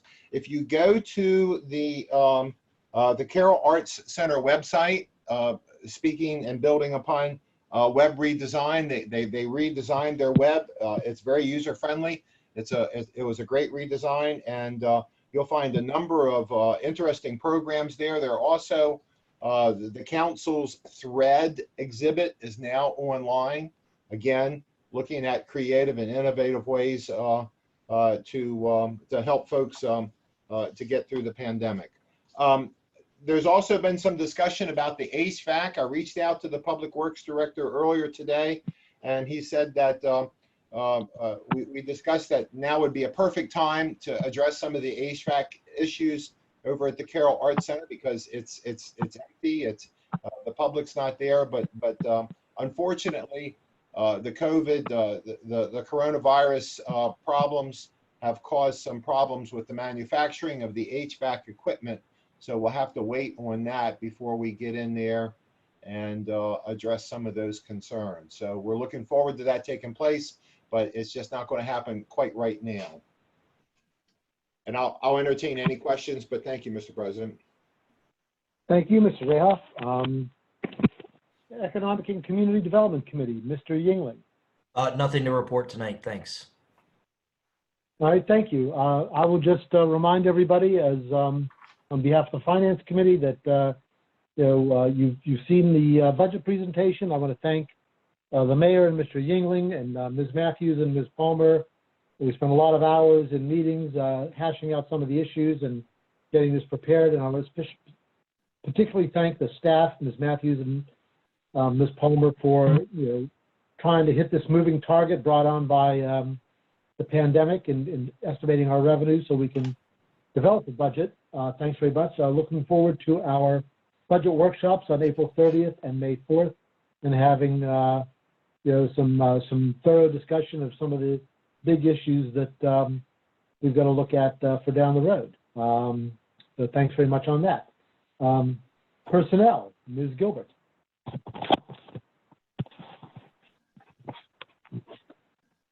No, I'm not muted. Nothing to report. Right, thank you.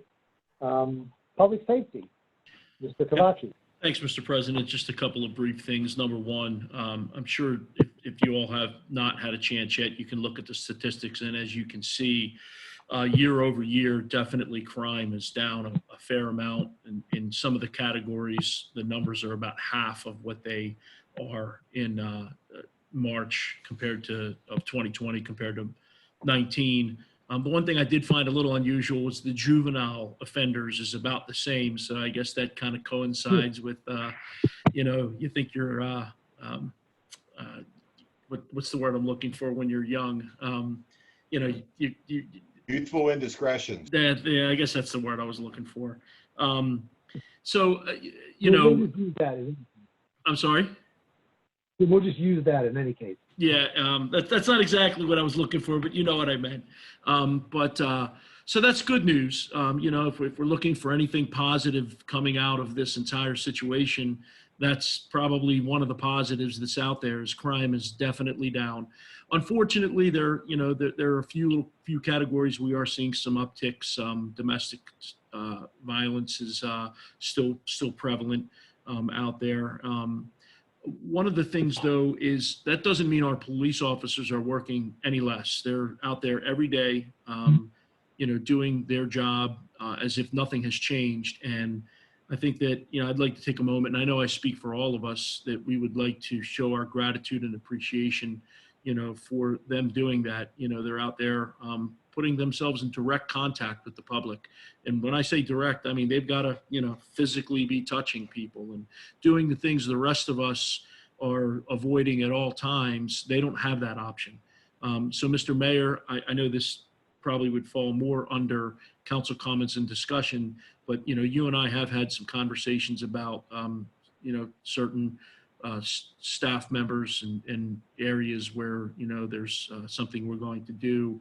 And I'm looking forward to that conversation, because clearly when it comes to the police officers out there every day, I know that's very much one of the main areas that you're thinking about. And I appreciate that. And I'm glad we've had those conversations. You've put so much thought into that.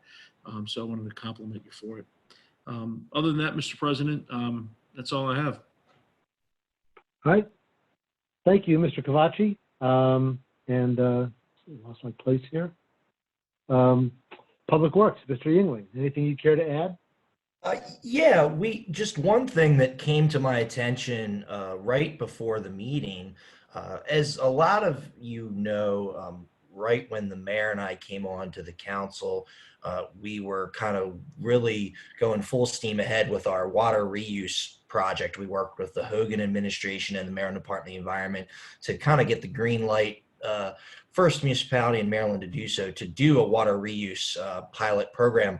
And what a lot of you may not know is that Mr. Glass and our consultant for this pilot have been involved with the Water Reuse Association. And so they asked, and Mr. Glass can correct me if I'm wrong, but they asked, I guess they got wind of our pilot project through the grapevine, through maybe our consultant, and Mr. Glass went down to Washington, D.C. to meet with Senator Cardin and Van Hollen's staff, and to tell them about our project. And we just found out today that the lobbying effort was a success, and that a total of $25 million was allocated to the Alternative Water Source Grants Pilot Program in the draft Senate Water Infrastructure Bill. So that's a huge deal. I think that's getting us national attention on what we're doing. And well done, Mr. Glass, and thank you for doing that. And if you want to add anything, please do.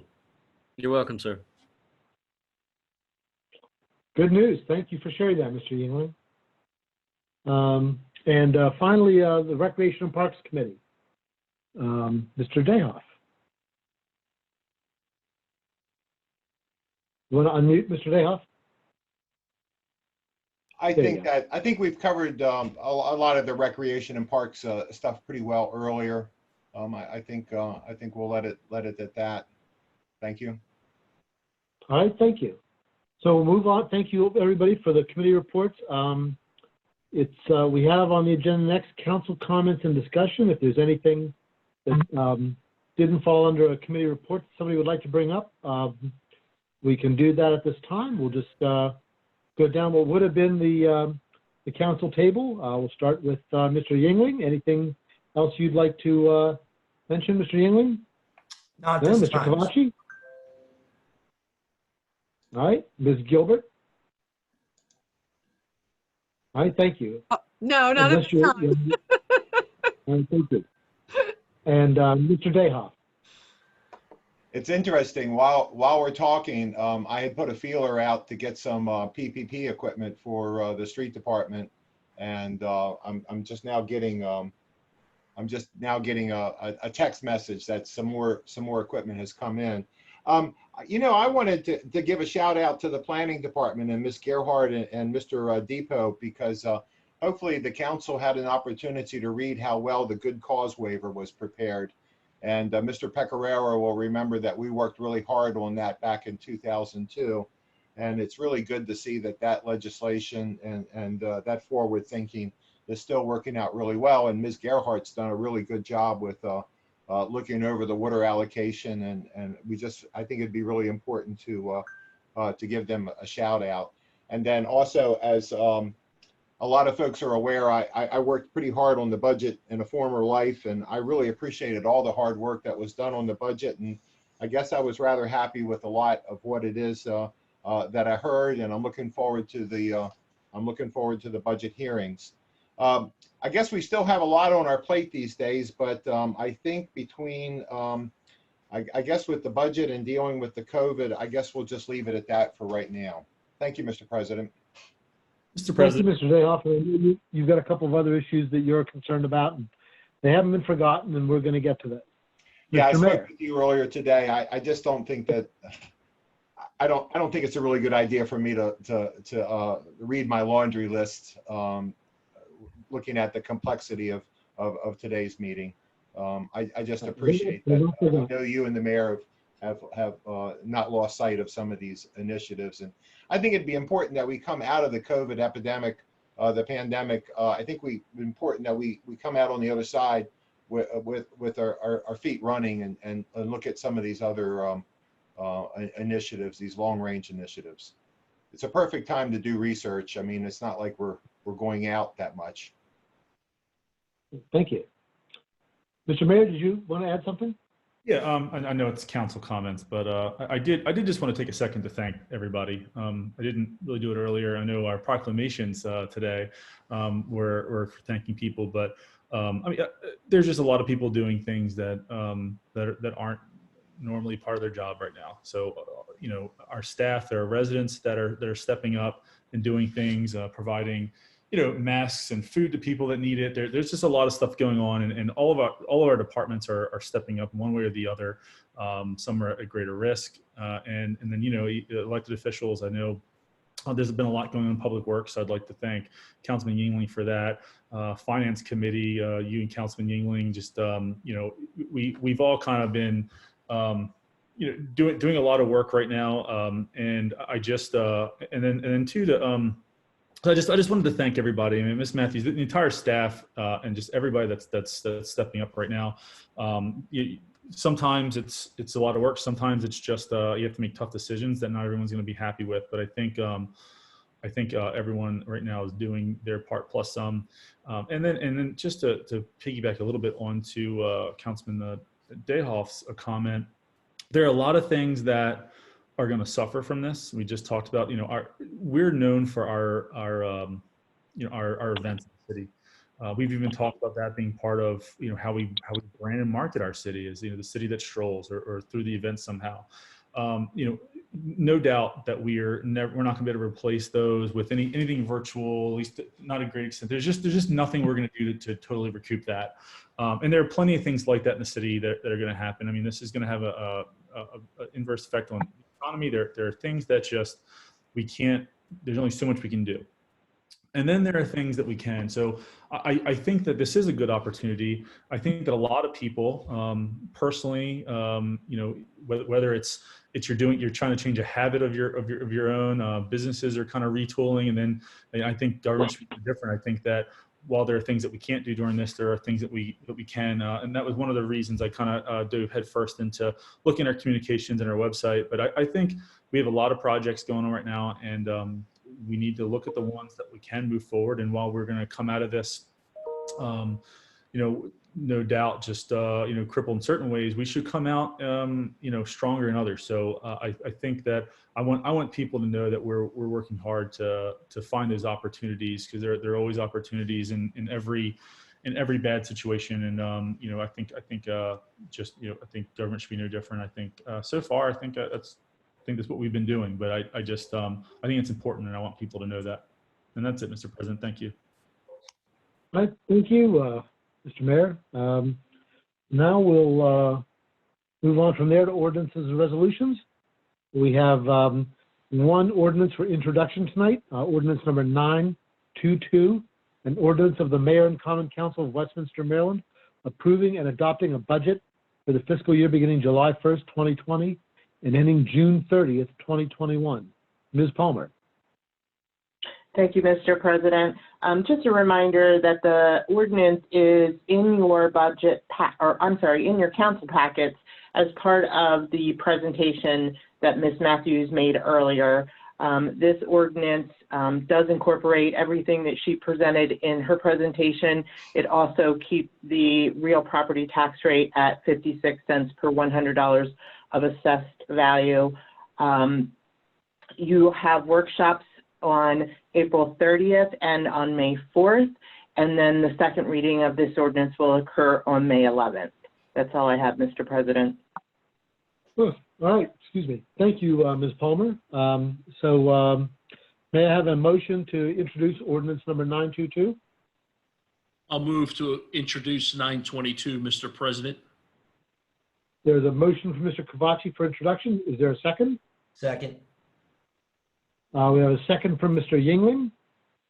Any comments or questions at this time? Of course, we will have 2 work sessions on the budget, as we noted before, on April 30th and May 4th, where we will have an opportunity for a complete discussion of what's in there.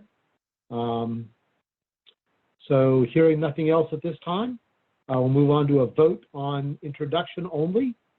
This just means that it will be before the council for those who are viewing.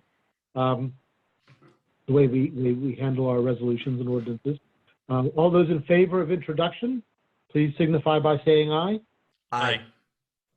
Those opposed say nay. The ayes seem to have it, and the ayes have it, and ordinance number 922 is introduced. Moving on to unfinished business, we have annual review of the Automated Enforcement Program, year 10. Chief Ledwell. Yes, good evening again. So at the last meeting of the Mayor and Common Council, the police department did our annual report on the automated enforcement program, specifically the sole remaining red light camera on southbound Malcolm Drive at Nursery Road. And I was asked to complete some follow-up action, specifically to look at collisions, personal injury collisions at Malcolm Drive and Route 140, which was the intersection sites of cameras 501 through 504. So there was a few things that light when I did this research, and you should have 2 tables, one for Malcolm Drive and Nursery Road and one for Route 140 and Malcolm Drive in the council packets. One thing that the collisions, the records retention policy for collisions are 5 years. So I could get collisions accident reports that are older than 2015. We'd probably have to go through the State Highway Administration. We reached out to them, and they said that it would be a matter of months before they could get us the information that I would need for that. So we were able to pull from 2 sources. We were able to pull from our in-house record system, which, as you know, we took on a new system, piggybacked along with the county in 2017, 2018. And a lot of the data didn't migrate from the old system to the new system as well as we had hoped it would. So I'm a little skeptical on the data that was pulled there. It's pretty low. So the other source that we have beginning in 2015 to present is the Automated Crash Reporting System, which is a statewide electronic collision reporting system that most police agencies in the state do their accident reports on. It's through the state police e-TICS program. And the data on the table from 2015 through present shows those numbers. So what I looked at was the number of investigated crashes at the site of 140 and Malcolm Drive.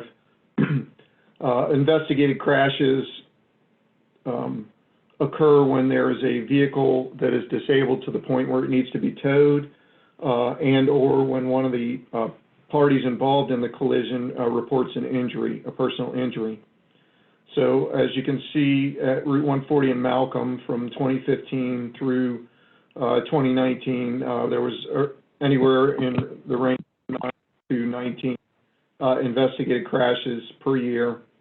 Of those, anywhere from 6 to 14 were property damage, and anywhere from 1 to 10 were personal injury. It looks like 2016 was an outlier for some reason. So overall, it's difficult to do a true statistical analysis as to the effect of the red light camera on that intersection. Number one, because 2 of the 4 cameras were only in place for a single year, and the remaining 2, the straight through lane ones, were in place for 2 years. So we don't have a lot of data. We don't have a lot of data pre-automated enforcement program for the same reason, the records retention reason. So I don't have that data available. But what I was able to dig up, I've provided to you.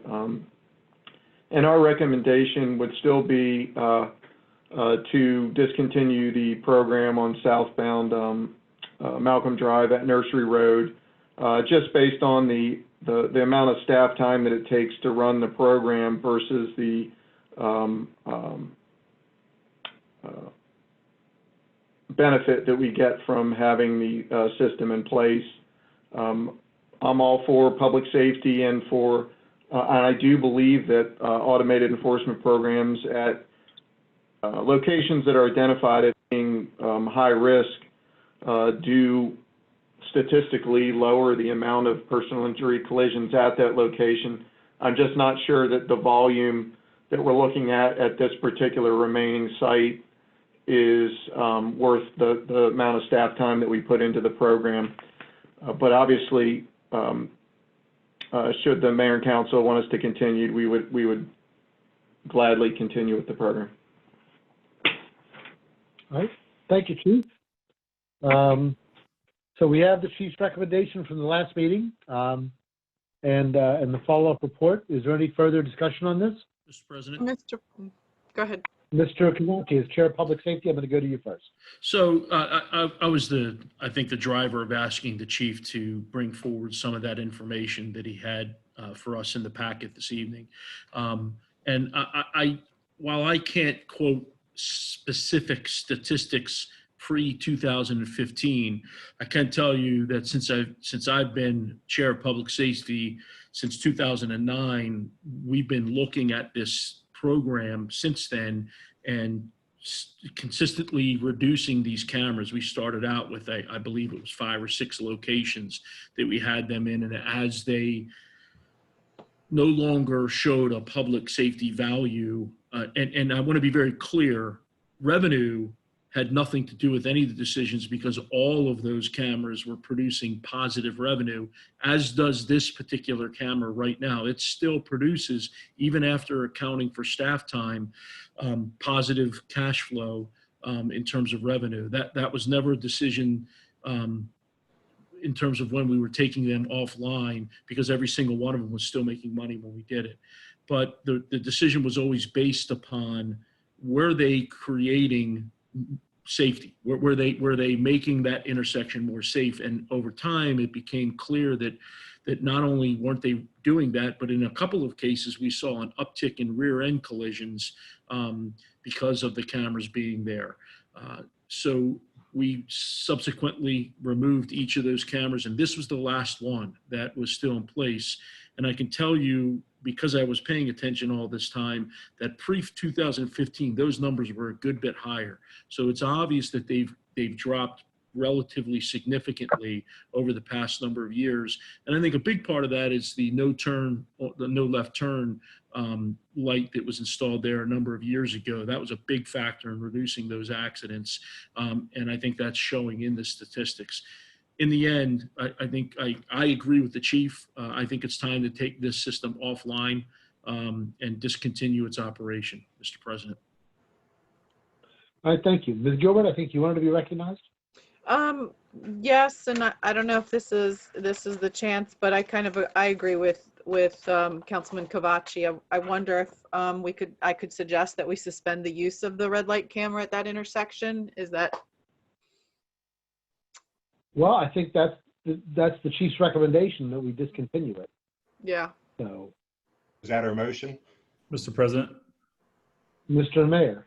I just like to say I support that. I mean, so last meeting when Chief Level brought this up, it sounded like he already knew what we should do, and I think that we all trusted that. I just wanted to see the data, and I guess provided the best data that we had, and I don't think it shows anything that would change my mind. I think we should go ahead and cut it. All right, so I don't know if we need one, but I'll go ahead and entertain a motion to adopt the chief's recommendation. I make a motion to adopt the chief's recommendation to suspend the use of the red light camera. Second. All right, we have a motion from Ms. Gilbert and a second from Mr. Cavacci. Is there any further discussion on this? Hearing none, we will move on to a vote. All those in favor of adopting the chief's recommendation, say aye. Aye. Opposed, say nay. The ayes seem to have it, and the ayes have it, and the motion is adopted. And we will now move on, I think, to the public housing agent, to new business, and the Public Housing Agency FY 2020 Administrative Plan and 5-year plan. Ms. Valencisi. Good evening. Can you hear me? Yes. Yes, we can. Okay. So just starting off with a little background, the Public Housing Plan, the PHA, is a comprehensive guide to the PHA's policies, programs, operations, and strategies for meeting the local housing needs and goals. There are two parts to the PHA plan, the 5-year plan and the annual plan, which are submitted to the U.S. Department of Housing and Urban Development every 5th PHA fiscal year and annually. For the fiscal year 2020, the Housing Services staff is recommending changes to those plans. The documents are available for review at the city's administrative office at 56 West Main Street, as well as on the city's website. The summary of the proposed changes to the 5-year and administrative plans, which you have in your packet, I will summarize. So in Chapter 3, applying for admission, we wanted to make sure that we added, with the new module on the city's software, we added the ability for people to apply online, as well as request applications to be mailed and or to pick up in the lobby. So that was one. On Chapter 4, we removed the pilot program that is no longer exists. And on Chapter 20, the Family Self-Sufficiency Program, we previously had the Family Self-Sufficiency Program that encouraged people with a housing choice voucher to go into homeownership.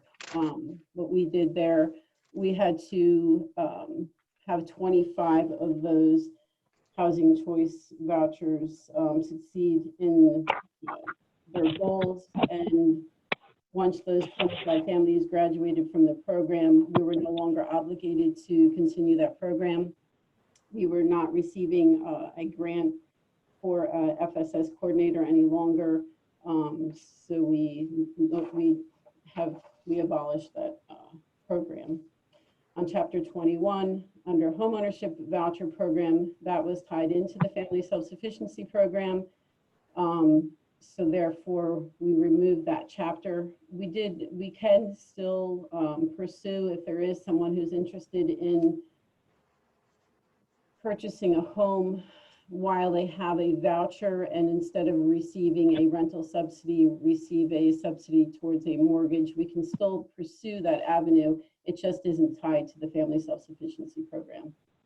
And Chapter 12, under recertification, so the Housing Choice Voucher participants that are in the program, they are required to report changes throughout the year as well as annually. Previously, we had any changes that were greater than 300. We then enacted an interim change that would affect the amount of half we paid. We just raised that amount to $500. We put all those changes out notified the public. We have an advisory board. It's a resident advisory board of people that are randomly picked. We give them a copy of the changes and the plan and ask them to review and then ask them for comments. There were no comments, and it's recommended, the staff recommends that the Mayor and Common Council approve the Westminster Public Housing Agency's annual plan and 5-year plan. And that's it. All right. Thank you, Ms. Valenzizi. Are there any questions from Ms. Valenzizi? Mr. President, I have a couple questions. Ms. Gilbert. So I do. I have a couple questions. So, Ms. Valenzizi, on the beginning of this, I'm just, and some of this is just, I guess, curiosity due to my profession. On Chapter 3, is the wait list for City HUD now accessible on the city's website, so that if I apply, say whoever applies for City HUD, can we determine on the website where that person is on the wait list? So there, if you go to the City of Westminster's website, there is a link that then goes to the software, the Happy software, where someone can apply and they create an account, and they will be able to see what number they are on the list. Is that what you're asking? Yes. Yeah. So following up with that, how many people are currently on our City HUD's waiting list? Off the top of my head, I think it's close to 1,000, like 900 and something. Okay. And my last question is, I noticed the FSS program, we're no longer, the City HUD is no longer doing that program because there have been 25 families that graduated from it. Am I assuming that's the reason why? So we no longer receive the grant money to have a FSS coordinator. That happened many years ago. We did finish out the requirement of having 25 families graduate from that program. It was quite difficult to continue trying to operate that program without having an FSS coordinator. And also,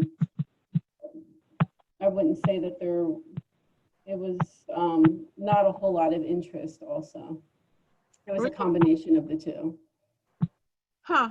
Okay. I would just think that would be something that people would want to try to do than to rely on HUD fund, or even for that matter, a city, because you would be trying to get people to be self-sufficient rather than rely on government money. Yes, it is a very good program. I agree with you. Okay. Okay. That's all my questions. Thank you. Thank you, Ms. Gilbert. And are there any other questions or from Ms. Valenzizi or comments at this time? All right, hearing none, then we'll say thank you for the report. I don't believe any action is necessary, is it? I don't think there's anything we have to do with it, is there? Well, I think we're just receiving a report, aren't we, Ms. Matthews? I think. I believe that Ms. Valenzizi is looking for approval for these changes so that she can incorporate them into the two plans prior to submitting them to HUD. Cindy, is that correct? Yes, that's correct. All right, very good. Then I will entertain a motion to approve the changes recommended by Ms. Valenzizi. Do I have a motion? I'll move to approve those changes, Mr. President. All right, thank you. Motion from Mr. Cavacci. Is there a second? I'll second it. And there's a second from Ms. Gilbert. All those in favor signify by saying aye. Aye. Aye. Those opposed say nay. I seem to have it, and the ayes have it, and the changes are approved. Thank you, Ms. Valentíssi. You're welcome. All right, Ms. Matthews, you have some changes you'd like to bring to us on the contract for the renovation at 45 West Main. Yes, thank you, President Pecoraro. And I want to express my appreciation to the mayor and to the council president for allowing this item to be added. We'd been waiting for some pricing, and that did not come in until the evening hours of Friday night. So thank you for your consideration. Some of these items, should we wish to proceed with them, might be more costly if we don't make timely decisions. So as noted in the staff memorandum, the city recently requested pricing from Warner Construction, which is the general contractor for the 45 West Main project, about possible additions to the contracted scope of work for the project. The information included in the agenda packet falls into kind of two buckets. One is items for which we have received final change order pricing, and those for which Warner Construction has provided preliminary estimates. So I'll start with those for which we have final change order pricing. And I would note, with one exception, all the items that we'll be discussing this evening are discretionary, and basically we're trying to get input from the mayor and common council as to where you would like to go. So the first item, which is referred to in the agenda packet as change order, potential change order 3, deals with additional telecommunication items. In reviewing the project submittals, technology manager Dave Davidson expressed interest in having Warner Construction install additional telecommunication items. We initially received some pricing from Warner, which is what went out in the agenda packet Sunday evening. That came in much higher than we had anticipated for these additional telecommunication items. That pricing was $32,424.85. Warner Gant Brunette Architects, which is the project architect, then reached out to Mr. Davidson and myself to suggest an alternative kind of work scope that would probably be less costly. Under that scenario, the contractor would only provide rough-ends and conduits for the additional telecommunication items, and then the city staff could run the additional cabling at a time when it deems appropriate. At the time that we amended the agenda Sunday evening, we did not have that pricing for the reduced scope of work. That was received at the end of this workday, and I have forwarded to the mayor and common council, recognizing, however, that you may not have had the opportunity to review it given how late in the day it was received. But as opposed to $32,423.85, the reduced scope of work, once again with the contractor only providing rough-ends and conduits, that reduced the cost to $11,666.50. If the mayor and common council are amenable to having this work performed, it would be staff's recommendation to go with the scaled back scope of work with the pricing once again of $11,666.50. Council President Pecoraro, would you like me to have you all discuss each item, or do you want me just to go through everything? What would be your preference? Well, I think maybe we should take them one at a time. And okay. I just want to say before we move on that, I just want to apologize to my colleagues. I know that it's difficult to take these items at the last minute without a lot of time to review them. However, because of the situation, we find ourselves in with, with the current pandemic, some of these items for the contractor, there are going to be inevitable delays as we go forward. And so when we have the opportunity to keep things moving, I think it's important to try and do so and make decisions, as on the fly, so to speak. So anyway, that's why we went ahead and put this on. But we'll try to give you more notice of these things as we go forward, and not introduce things quite so late in the game. Any discussion on this item? I think we're saving a good bit of money. Any questions or thoughts or comments? Yeah, Mr. President. Mr. Mayor. So I don't know who's going to be able to answer this. Maybe this is something you do know, Barb, or Ms. Matthews, or not. But so I see that we're cutting it back to conduit. Why is there being conduit run? Is this being run through a plenum environment, or is the conduit just standard practice for the person that's running it? I'm just curious what the reason for the. I mean, if it's going through a plenum environment, obviously you need that or plenum rated cable, but I just wanted to see what the purpose of that was.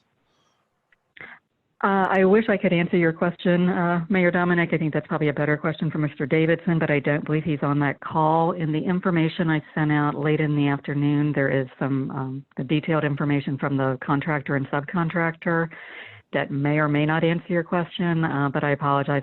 I'm not probably the technically skilled person who can respond to your question.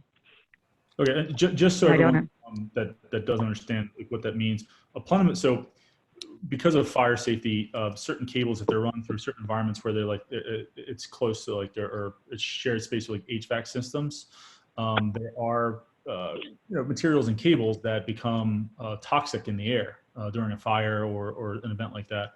So you would need either plenum rated cable, or it would go. You need your cable in a conduit. Outside of that, you usually conduit for low voltage cabling. So that's why I'm asking. If we're paying $11,000 for something we don't need, we may need it depending on where it's being run. But that's why I was asking that. Mr. President, can I make a suggestion? Yeah. Given our mayor's intimate knowledge with this, because I know at one point in time, I believe he actually even did some of these type of installations in his younger days.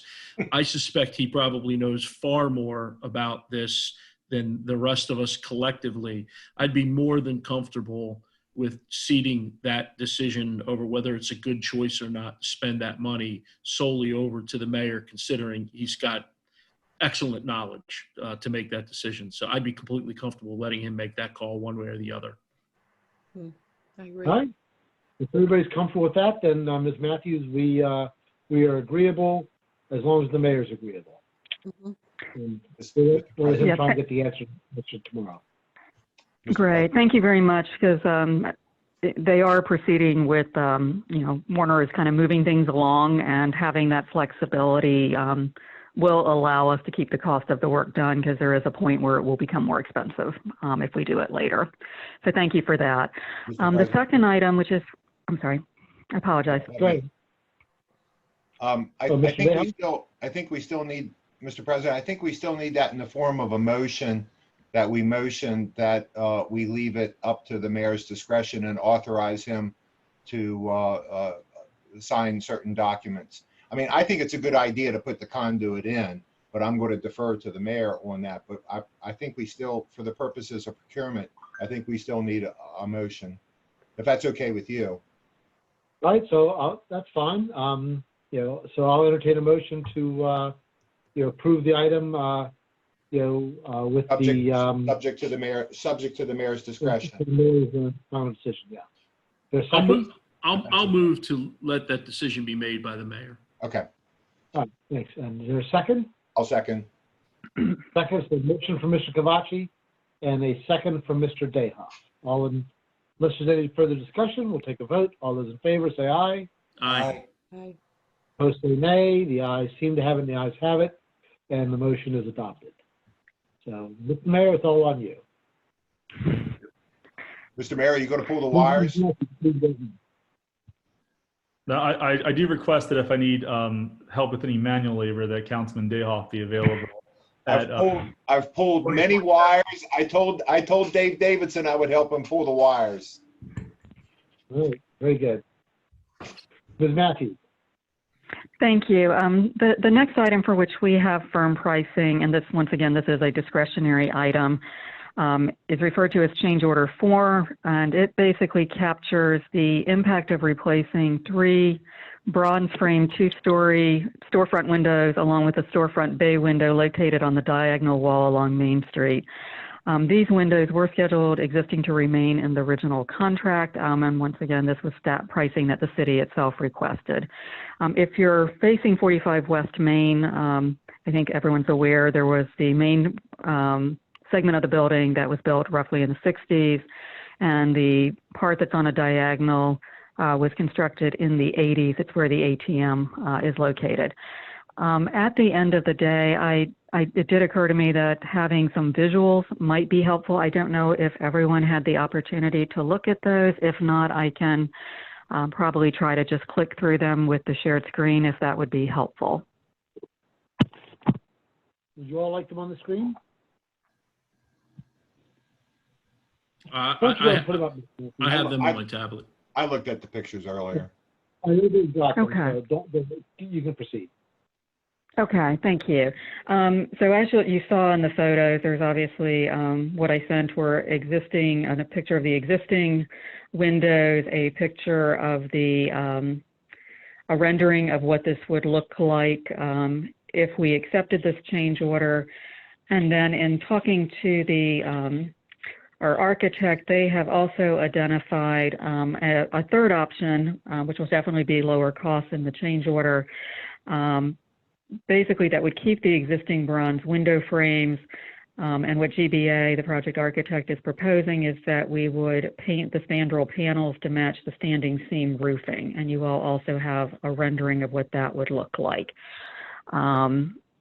You know, there are some very long lead times with windows and curtain walls. So rather than just making this decision ourselves, it does have an impact on how the building looks visually. I thought it would be appropriate to get your input. You know, at a minimum, I would probably suggest that we at least go with the yet to be priced option, which would involve, you know, keeping the existing bronze frame but painting the panels. I think that would certainly integrate the two sections of the building a little bit more, and that might be a good middle ground if the mayor and common council are uncomfortable with the cost of replacing the windows and the curtain wall. Mr. President? All right, Mr. Mayor. I asked for for the floor. I'm sorry, Mr. Kovaci. Go ahead. I thought it was the mayor. I apologize. So I like that word, Ms. Matthews, uncomfortable, because yes, I was uncomfortable.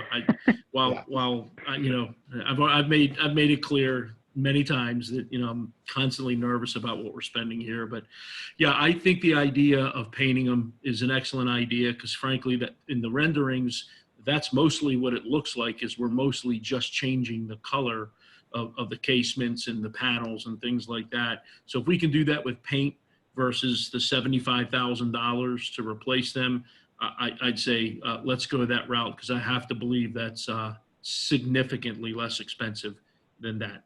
That's my recommendation. Mr. All right, President, thank you, Mr. Kovaci. Any other thoughts? Mr. President, Ms. Gilbert? Yeah, I agree with Councilman Kovaci. I do not see spending $75,000 on a curtain wall, and I'd rather save some money and paint them. Thank you. Mr. Dayhoff? I think the only intelligent question is I mean, the one idea was to replace them. I mean, I'm not quite sure. I don't, we're going to have the building in perpetuity. I didn't know if there was any cost savings on HVAC or anything like that down the road. I looked at this item and I was extremely uncomfortable about it. $76,000. We've got a lot of things we can do with $76,000. We've been looking at this building for a long time. I'm not sure the windows have ever really bothered me. Yeah, this is simply an aesthetic. Would be an aesthetic change. No. All right. Do you need a motion? I think the message is loud and clear. Yeah. I think Ms. Matthews has the instructions. Thank you. Thank you. The next item is not a discretionary item. This is, and thankfully it is a very low dollar amount, so I can actually look at Councilmember Kovaci. This would be change order number 5, which is for relocating certain electrical conduits discovered during demolition that will interfere with the proposed floor plans if not removed. This has a cost of $2,033.90. I recommend that we do it, Mr. President. We don't really have a choice anyway, and it's a small dollar amount. And I'll second it. All right, we'll take that as a motion from Mr. Kovaci and a second from Mr. Dayoff to approve. Any further discussion? Hearing none, move on to a vote. All those in favor say aye. Aye. Aye. Those opposed say nay. The ayes seem to have it. The ayes have it. And the proposal is adopted. There you go, Ms. Masters. Thank you. Anything else on that? Yes, and then we have some items that we just wanted to get some feedback for. So these are items, once again, requested by the city. They are discretionary, for which Warner Construction has provided preliminary estimates. And these preliminary estimates were provided to assist the mayor and common council in making decisions regarding these items. Some of these items, depending on which ones you pick and how they're bundled, would have a cost higher than what is reflected in the staff memo because of overhead and general condition cost and fees. The reason that these fees were omitted from the preliminary estimates is so as not to overly inflate the pricing. Depending on how many days these items would add to the job, the contractor contractually is entitled to certain general conditions costs. This is their cost of their superintendent, having, trailers and other facilities on site. If Warner had priced all these individually as if they were not occurring simultaneously, it would overly inflate the cost. So basically, just walking through these very briefly, one is informal request for proposal number 1. This would entail the milling and resurfacing of the existing parking lot. We also originally had asked for some sidewalk cost for sidewalk reconstruction. We do not yet have that cost.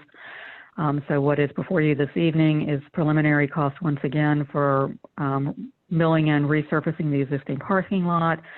The preliminary cost number is $36,192.45.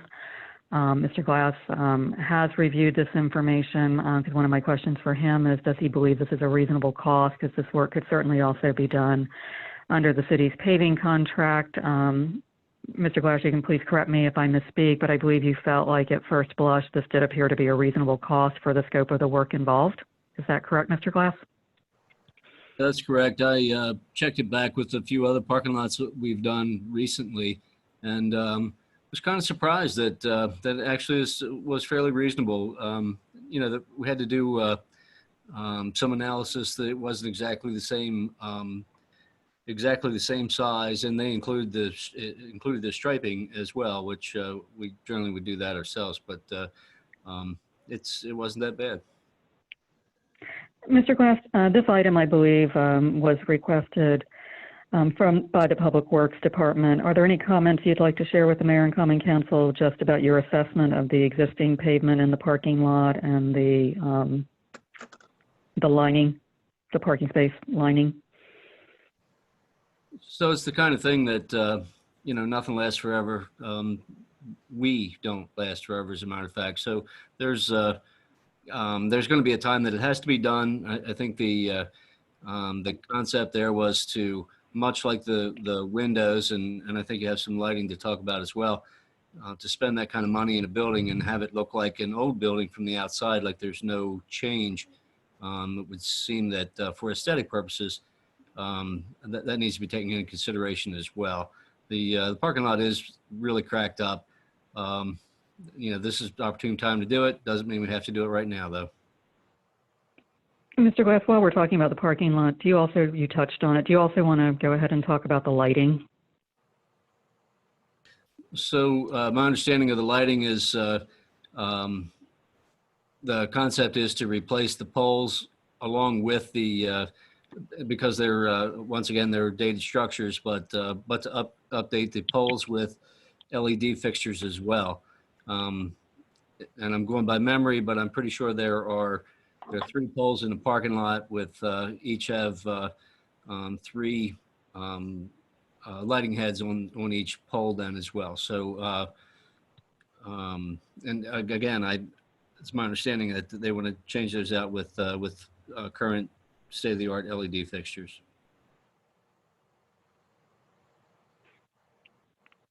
Right. Council President Pecoraro, do you want us to continue walking through the items since these are sort of preliminary cost estimates, or do you want to just talk about the parking lot initially? Anybody have any? I'd rather do them Thoughts on the- individually. Mr. President, I'd rather do them individually. All right, then that we'll do it that way then. So any thoughts on the parking lot? May I ask Or a question? concerns? Or do you need a motion? You may. No, go ahead and ask a question. So, Mr. Glass, I mean, in the long run, we're going to save money if we do this repaving now. You feel that the parking lot is in such a shape that it would further deteriorate and would be a capital maintenance instead of simply a maintenance? I'm going to stop short to say that you'd save money by doing it now. I think that in time it has to be done. You can either do it now or you can do it next year. Either way, I think you're going to spend the same amount of money, though. That's my opinion of it. Mr. President, Mr. Kavachi. I think given the uncertainty of next year's budget, and frankly, I'd also love an opportunity for a local company to do the paving versus a company out of Frederick. I noticed that everything that's in these proposals all comes out of county. And I know that we've got some local companies that do this type of work for us on a pretty regular basis at pretty reasonable numbers. My preference would be to go ahead and let Mr. Glass manage this once the project's completed. Right. They can get their trailers and all their stuff off of there. Right. And then if we want to do it then, I'm sure right. He's more than capable of being on top of it and making it happen either this year or next year. I'm not saying we shouldn't ever do it, but I don't know that we necessarily need this contractor to do it, especially if it's not really going to save us any money with him doing it now versus some other time. It's something we do, the city does this day in and day out. This isn't something that we're not capable of doing ourselves. Ourself meaning managing it and or in the case of lining it, even doing the lining, with our own staff. That's my recommendation, Mr. President. Mr. All right, President. Thank you. Mr. Day, so was that, well, that's a recommendation, but it's not a motion because you can't preface a motion with debate. So if it's okay with you, I was just going to suggest that we just like the windows, let it die for lack of a motion. Mr. Well, I think we should give, we can do that, but I think there ought to be some direction. Would somebody like to make a motion on how we'd like to proceed? Can I say something first? Mr. Mayor? So I get where Councilman Kavachi's coming from on that. My only concern is that, this is a very disruptive project. So if we we do it while everything is being built, it's not very disruptive.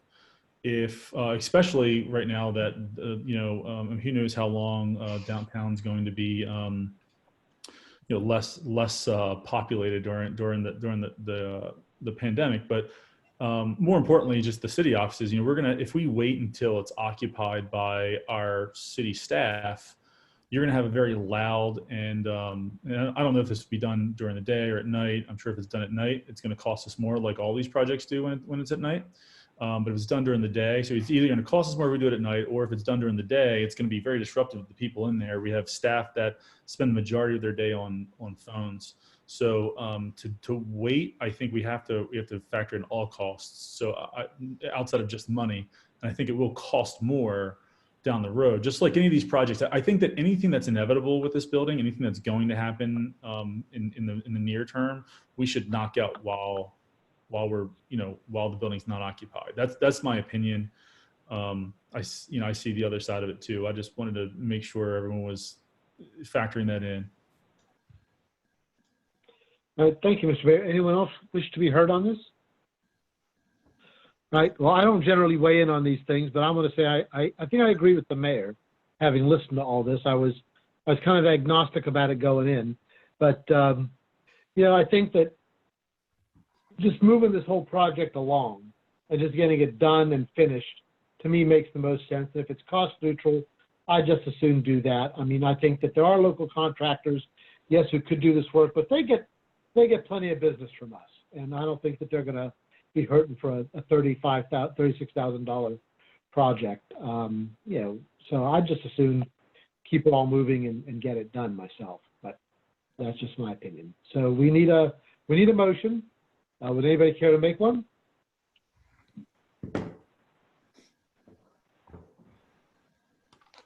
Mr. President. Mr. Yingling. I know these things came up so late, and I'm just kind of I don't really have an opinion about this strongly, but I see both sides. I think the disruption is a huge, a good point.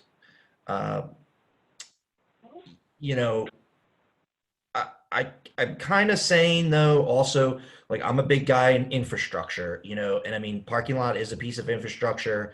If it's deteriorating, I mean, actually, let me say to Mr. Glass, when you look at this parking lot, what is the life of the parking lot then? Because, you know, we talk about roads and how they deteriorate up to a certain percentage.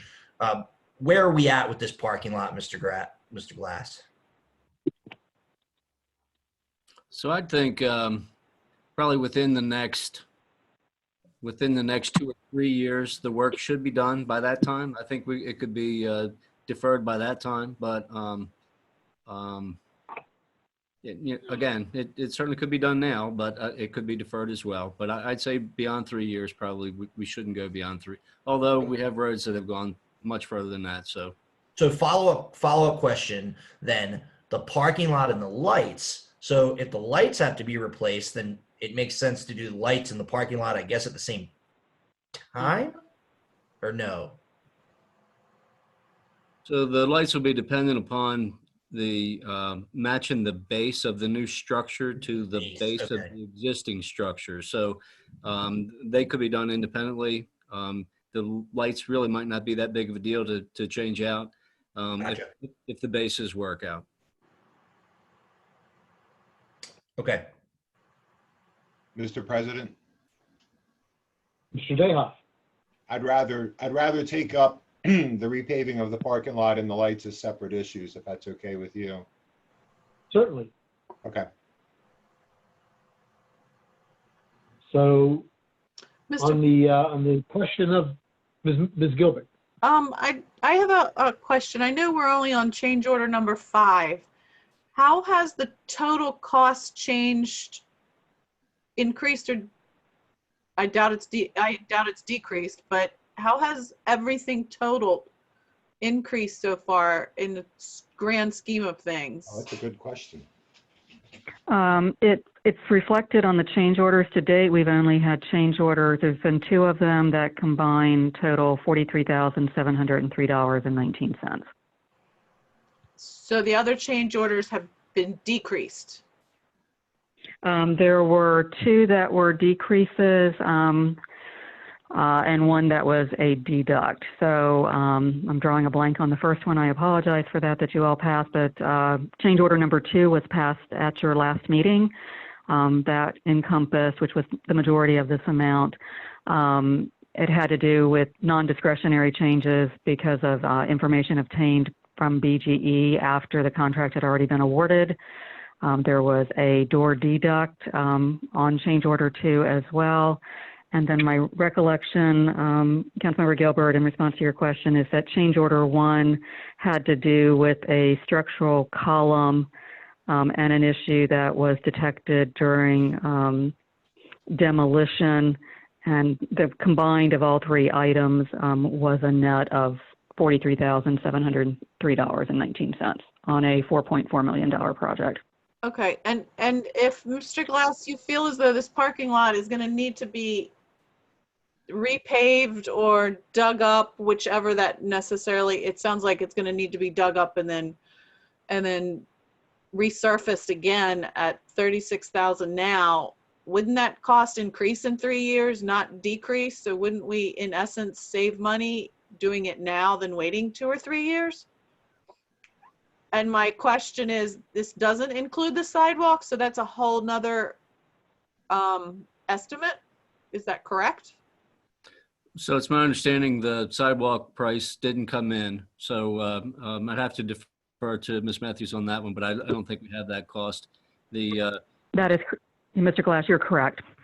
So one good thing about doing the paving now is that the advantage that we have for asphalt price, the petroleum market actually just the other day was a negative value, believe it or not, for a little while. So you're not going to get pavement this cheap, very likely, for a long time. I look for that to change. It may not, but I think it's in all likelihood it will. Mr. President. Mr. Mayor. Whoever wants to answer this, whoever can better equipped to, Mr. Glass or Ms. Matthews. But as of right now, the way it's proposed, this would be handled by our general contractor that we currently have. If we waited and we did it on our own, what's the estimated? I know this is kind of a guess, hopefully not a wild guess, but what's the estimated like staff time and resources that would go into handling this as opposed to going through a general contractor? I defer to Mr. Glass. He would certainly be much more aware of what the responsibilities would be for his staff if we managed this work ourselves. Part of it would obviously be on the paving, it would be part of our general bidding, but I imagine on the lighting, we would need to develop bid specs and issue those. Mr. Glass, you know a lot more about this than I do.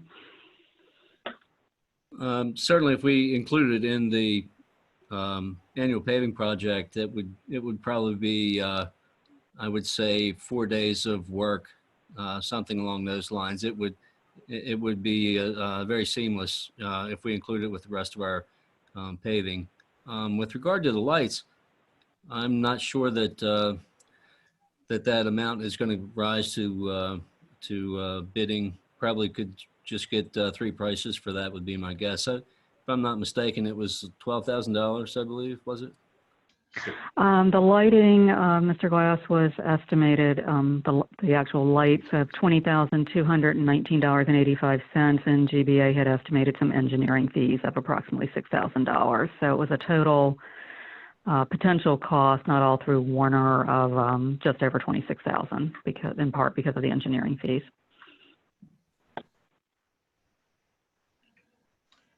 Mr. President? Mr. Dayhoff. I still think I'd rather get a quote from a local contractor. I mean, if, not to bring up, if we were bonding it out and paying it back in future discounted dollars, I would say do it now. But I think I'd rather do it as part of our annual repaving contract in the future, or I would rather get a price from a local contractor. The only caveat is that it's a very compelling argument. I mean, the price of gas, I've never seen the price of gas go below zero before, and that's what it did. I mean, petroleum, they have no place to store it these days. The price is so low and they can't give the stuff away. So that's a counterbalance. I think even if we wanted to have a contractor do it this year, I think I'd rather have a local contractor take a look at it. I'm not really crazy about doing it now. Mr. President. No, Mr. Mayor. I know there's a lot of focus on using local contractors, and I get it. I think we should always support local business whenever we can, whenever we can do it without it costing the taxpayers more. But I think that the more that I think about this, when you add up the staff time, which is a cost of taxpayers, there's something else we're not doing in that regard. The cost of petroleum, which I didn't even think about, and thank you for that, Mr. Glass. And if it happens during the a time when the building's occupied, that could have adverse effects on staff and again costs. So I just think that it's always good when we can use a local. The more local the business, if it's someone in the city, that's best. If it's someone in the county, that's next best. If it's someone in the state, that's next best, whenever we can. But I don't think we should do it. I think that our number one priority should always be what's the best deal, what's the best value for the residents and the taxes that they pay into the city, and that they trust us to spend wisely. And I just think that at first I was kind of on the fence on this, and I didn't really strongly lean either way. But the more small things kind of pile up, it just sounds like to me it's best to do it now. And I'm done talking about it. I just wanted to say that last piece. The more I hear everyone talk about it, the more I'm convinced it's time to do it. But that's it's up to the council to vote for that. I just wanted to make sure that I was heard. I'll sign off on whatever they decide.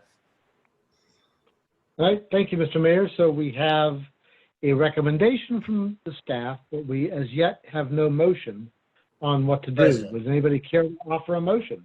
Mr. President, Mr. Yingling. I'd like to make a motion to move forward with the parking lot due to the cost of asphalt, the staff time associated with if we do it on our own, the disruption it will cause. And then I never thought about this, but if you have a deteriorating parking lot, you have a safety issue, safety to our employees, and then safety to the public who might be crossing that parking lot. I think we should do it now. I'll make a motion. All right, is there a second to Mr. Yingling's motion? I'll make a second. All right, so it's been moved by Mr. Yingling and seconded by Ms. Gilbert to move forward with the staff recommendation. Is there any further discussion on this? Okay, hearing none, we'll move on to a vote. All those in favor of the motion signify by saying aye. Aye. Those opposed? No. All right, and the chair votes aye, so in the opinion of the chair, the ayes have it, the ayes have it. And we'll move on. Ms. Matthews, anything else? Just the parking lot lighting, and then there were two other tentative items. So I think you all Okay, have so- discussed the lighting. Yeah, please remind us, what's the recommendation on the lighting now, since we've been off that topic for a while? Basically, the proposal that is before you this evening would replace some of the parking light fixtures and the bases as described by Mr. Glass. And the cost is, with engineering fees, which would be more of a GBA cost, in total would be about $26,219.85. Once again, this is preliminary numbers, but... And why do we want to replace the current lights? Mr. Glass, I believe some of this item came from DPW, but I think some of the bases are crumbling. I think there's some of it is that the infrastructure is not in good condition, but I also think there's some where things don't match and there's the opportunity to use LED. Mr. Glass, is that your recollection as well? That's correct.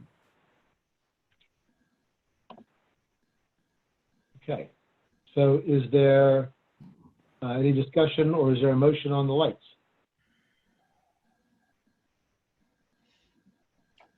Mr. President, Mr. Dayhoff? if I may, Mr. Glass, I mean, what's the longevity? What's the life expectancy of the current light fixtures? I don't think there's any question of how long they're going to last. I think they'll last as long as we maintain them. But you mean with the crumbling bases? Is that Yeah. that's the question? Yeah. Yeah, gosh, good question. I really don't have a good answer to that. Again, I'd say probably in the 2 or 3 year range, maybe. That depends upon the windstorm, probably. Mr. Glass, this item is probably not as time sensitive. Would you like the opportunity to look at it more closely, or just wanted to extend that since I don't know that the Mayor and Common Council have to make a decision on this item this evening? I think that's probably a good idea. All right. Okay. Is that acceptable to you, Council President? Okay. That's fine. You don't have to, what, do you have anything else? The two other items, one is referred to as IRFP 4. These are masonry air shaft walls. If you recall ever going in the rear of the building when it was operating as a bank, this would have been right next to where the FedEx and I think it was a UPS box were. There's an air shaft at that rear of the building. It has 8-foot tall glazed brick walls surrounding the air shaft. That glazed brick wall, they are beginning to crack. What this RFP provides for is demolition of the existing glazed brick air shaft and walls, and that would be replaced with a louvered mechanical screen fence that would be more economical. The preliminary cost for this item is $13,516.65. Once again, this is a discretionary item, which is why we're bringing it before you. And if we don't do anything with it? You're going to have just, like I say, the wall is starting to crack. So at some point, work would need to be done. I don't know that staff can tell you how long that's going to be, but the thought is while you have a contractor on site, and these are 8-foot tall glazed brick walls. I don't know, Mr. Glass can certainly answer this, whether this is something we would have the capability of knocking down ourselves or not. I'll defer to his judgment on that.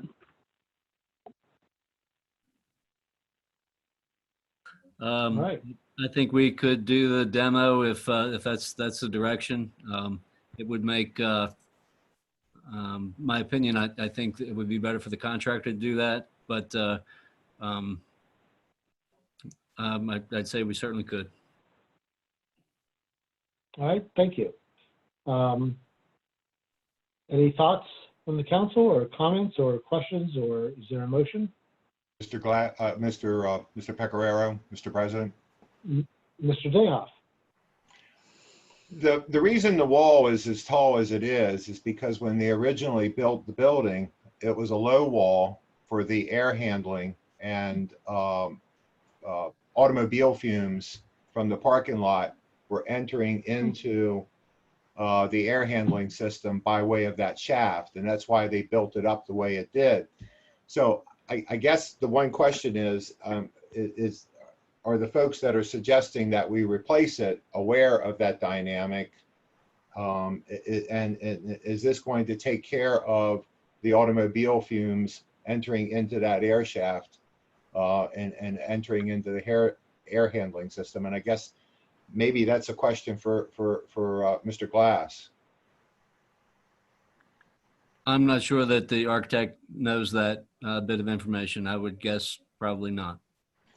Yeah, Mr. President? my suggestion, I would suggest we defer the item so Yes, we can share that information. I would like to get that. I would like for the architect and I would like for the contractor to be aware of why that shaft is there and why it is as tall as it was. It was an afterthought, but you would walk in the building and it smelled like automobile fumes. It wasn't good.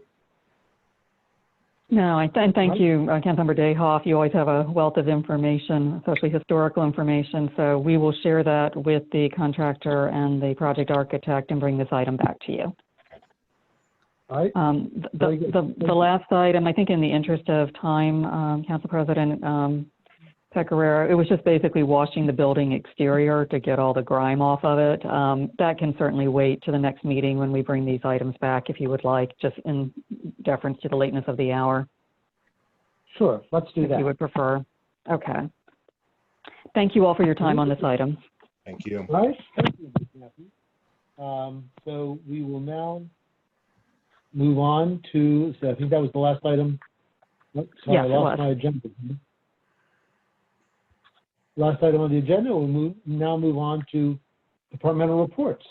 Would you like to start us off, Ms. Matthews? Yes, thank you, and I will try to be brief. We did have the last biweekly project progress meeting on the 45 West Main project on Tuesday, April 21st. Warner Construction shared with the group that they, during weeks when the county inspections are scheduled to be performed, they are moving to 4 10-hour days. This is to accommodate the restrictions put in place by the county, stipulating that the building must be vacant for 24 hours prior to any county staff member inspection. Also effective April 22nd, Warner has implemented a new safety policy requiring all visitors to wear a face mask while they're on site, as well as their own staff. Regarding the Stocksdale redevelopment, I mentioned at our last meeting on April 14th that the COVID-19 pandemic has shifted market conditions and future development potential significantly. Partners for Economic Solutions, which is our consultant providing technical assistance, reported to the city that their initial outreach to the development community indicated an unwillingness to take on new opportunities right now, given all the uncertainty and financial strife. PES therefore recommended that we delay our developer solicitation until the markets have had a chance to recover. I did discuss this matter with the Economic Development Committee, and the committee did agree with PES's recommendation to pause the other task options that are in phase 1. Their concern was that the city would spend money currently for very little return. So with the consultation and guidance and direction from the Economic Development Committee, we have put future steps of PES's work on hold. I did check with the firm earlier today on the status of the preliminary site characterization report that I mentioned on April 14th that was to be uploaded to the FTP site. last week, and PES reported that they're doing some refinement to the models and the numbers. So I'll keep you posted and let you all know when that report has been uploaded to the FTP site. With that, I will turn it over to Councilmember Dayhoff to provide the report on behalf of the fire department.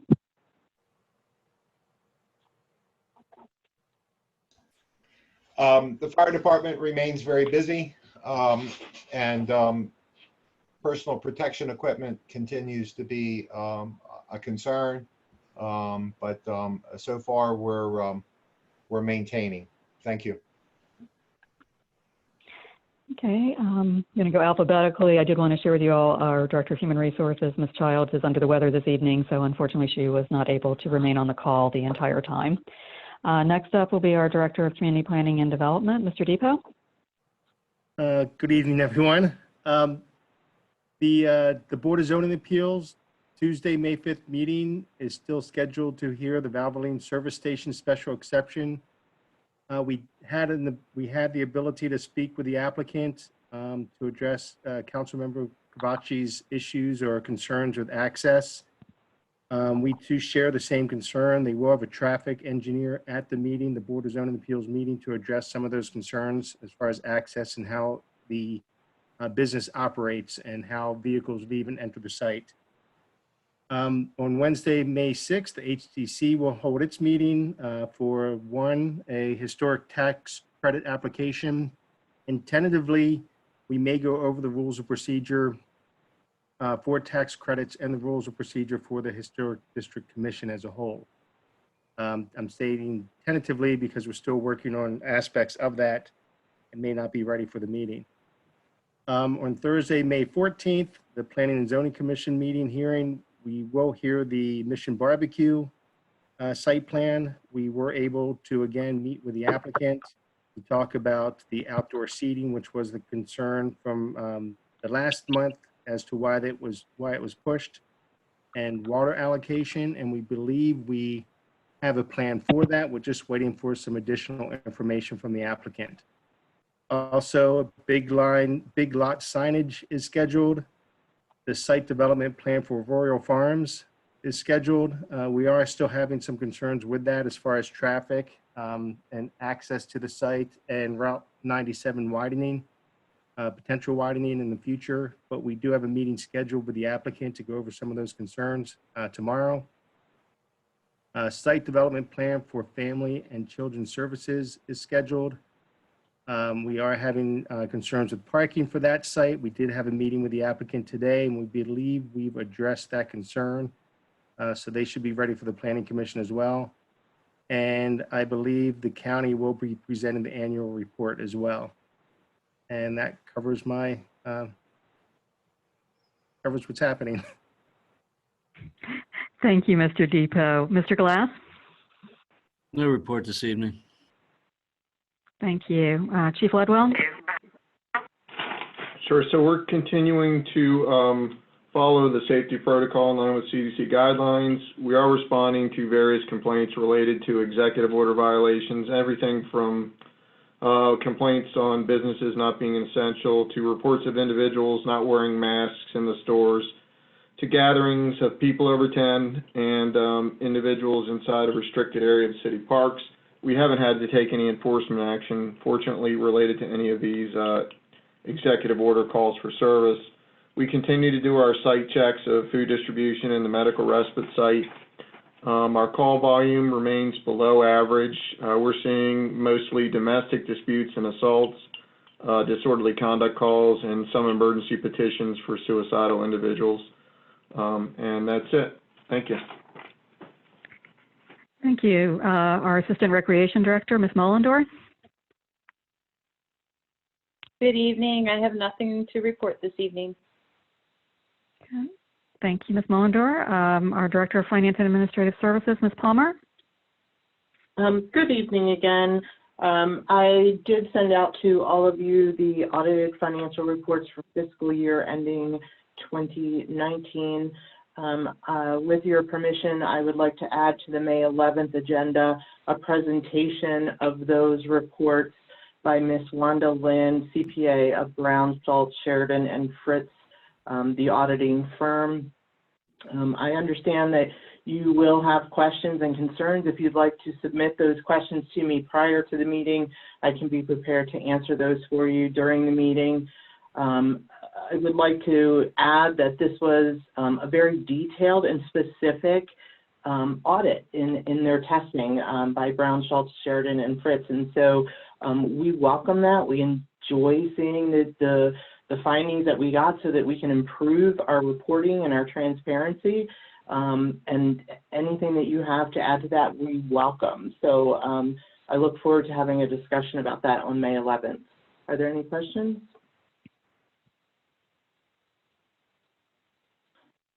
That's all I have, Ms. Matthews.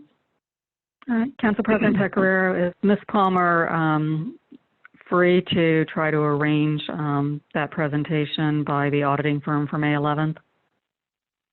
Yes. Okay, thank you. Just wanted to confirm that and not be presumptuous. And last but certainly not least, budget that night. I guess we'll have time. we should. I mean, I can certainly sketch out the tentative agenda, Council President, and send that to you and the mayor if you would like, just to know how it's shaping up. Yeah, I'd appreciate that. Thank you. Okay, we will do that. And then Ms. Fallon-Ceasy, our Director of Housing Services. Good evening. I just want to report to you that we are managing with all the restrictions and modifications. We're still proceeding with leasing housing choice vouchers up. I'm doing virtual inspections as well as if a unit is empty, I've gone and done inspections to help facilitate getting people leased up during this time of period. And we are still processing rental housing license applications and still working on code enforcement. But we're all managing and trying to adjust to the modifications that we need to do. That's everything. Thank you, Ms. Fallon-Ceasy. And I think that concludes staff's reports unless there's any questions from the Mayor and Common Council. Any questions for Ms. Matthews or anyone else on the staff? All right, then thank you all very much for those reports. It would now be the time, if we were meeting in person, when we would invite the public joining us at the meeting for citizen comments. Since our mastery of virtual meetings has not extended to inviting comments, as part of the live stream, what we will ask is that anybody who has comments for the city, please submit them to the city clerk. And you can email her at svisOCSKY@westgov.com. I'll repeat that. And I think we're going to put it on the screen here as well, svisOCSKY@westgov.com. I know it's at the bottom of the agenda. If we can scroll to that.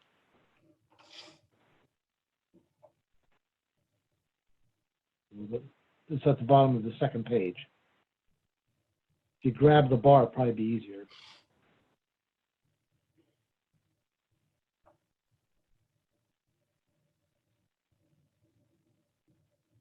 These are working very well. So, and so with that, unless anybody has anything else. Oh, remember Mr.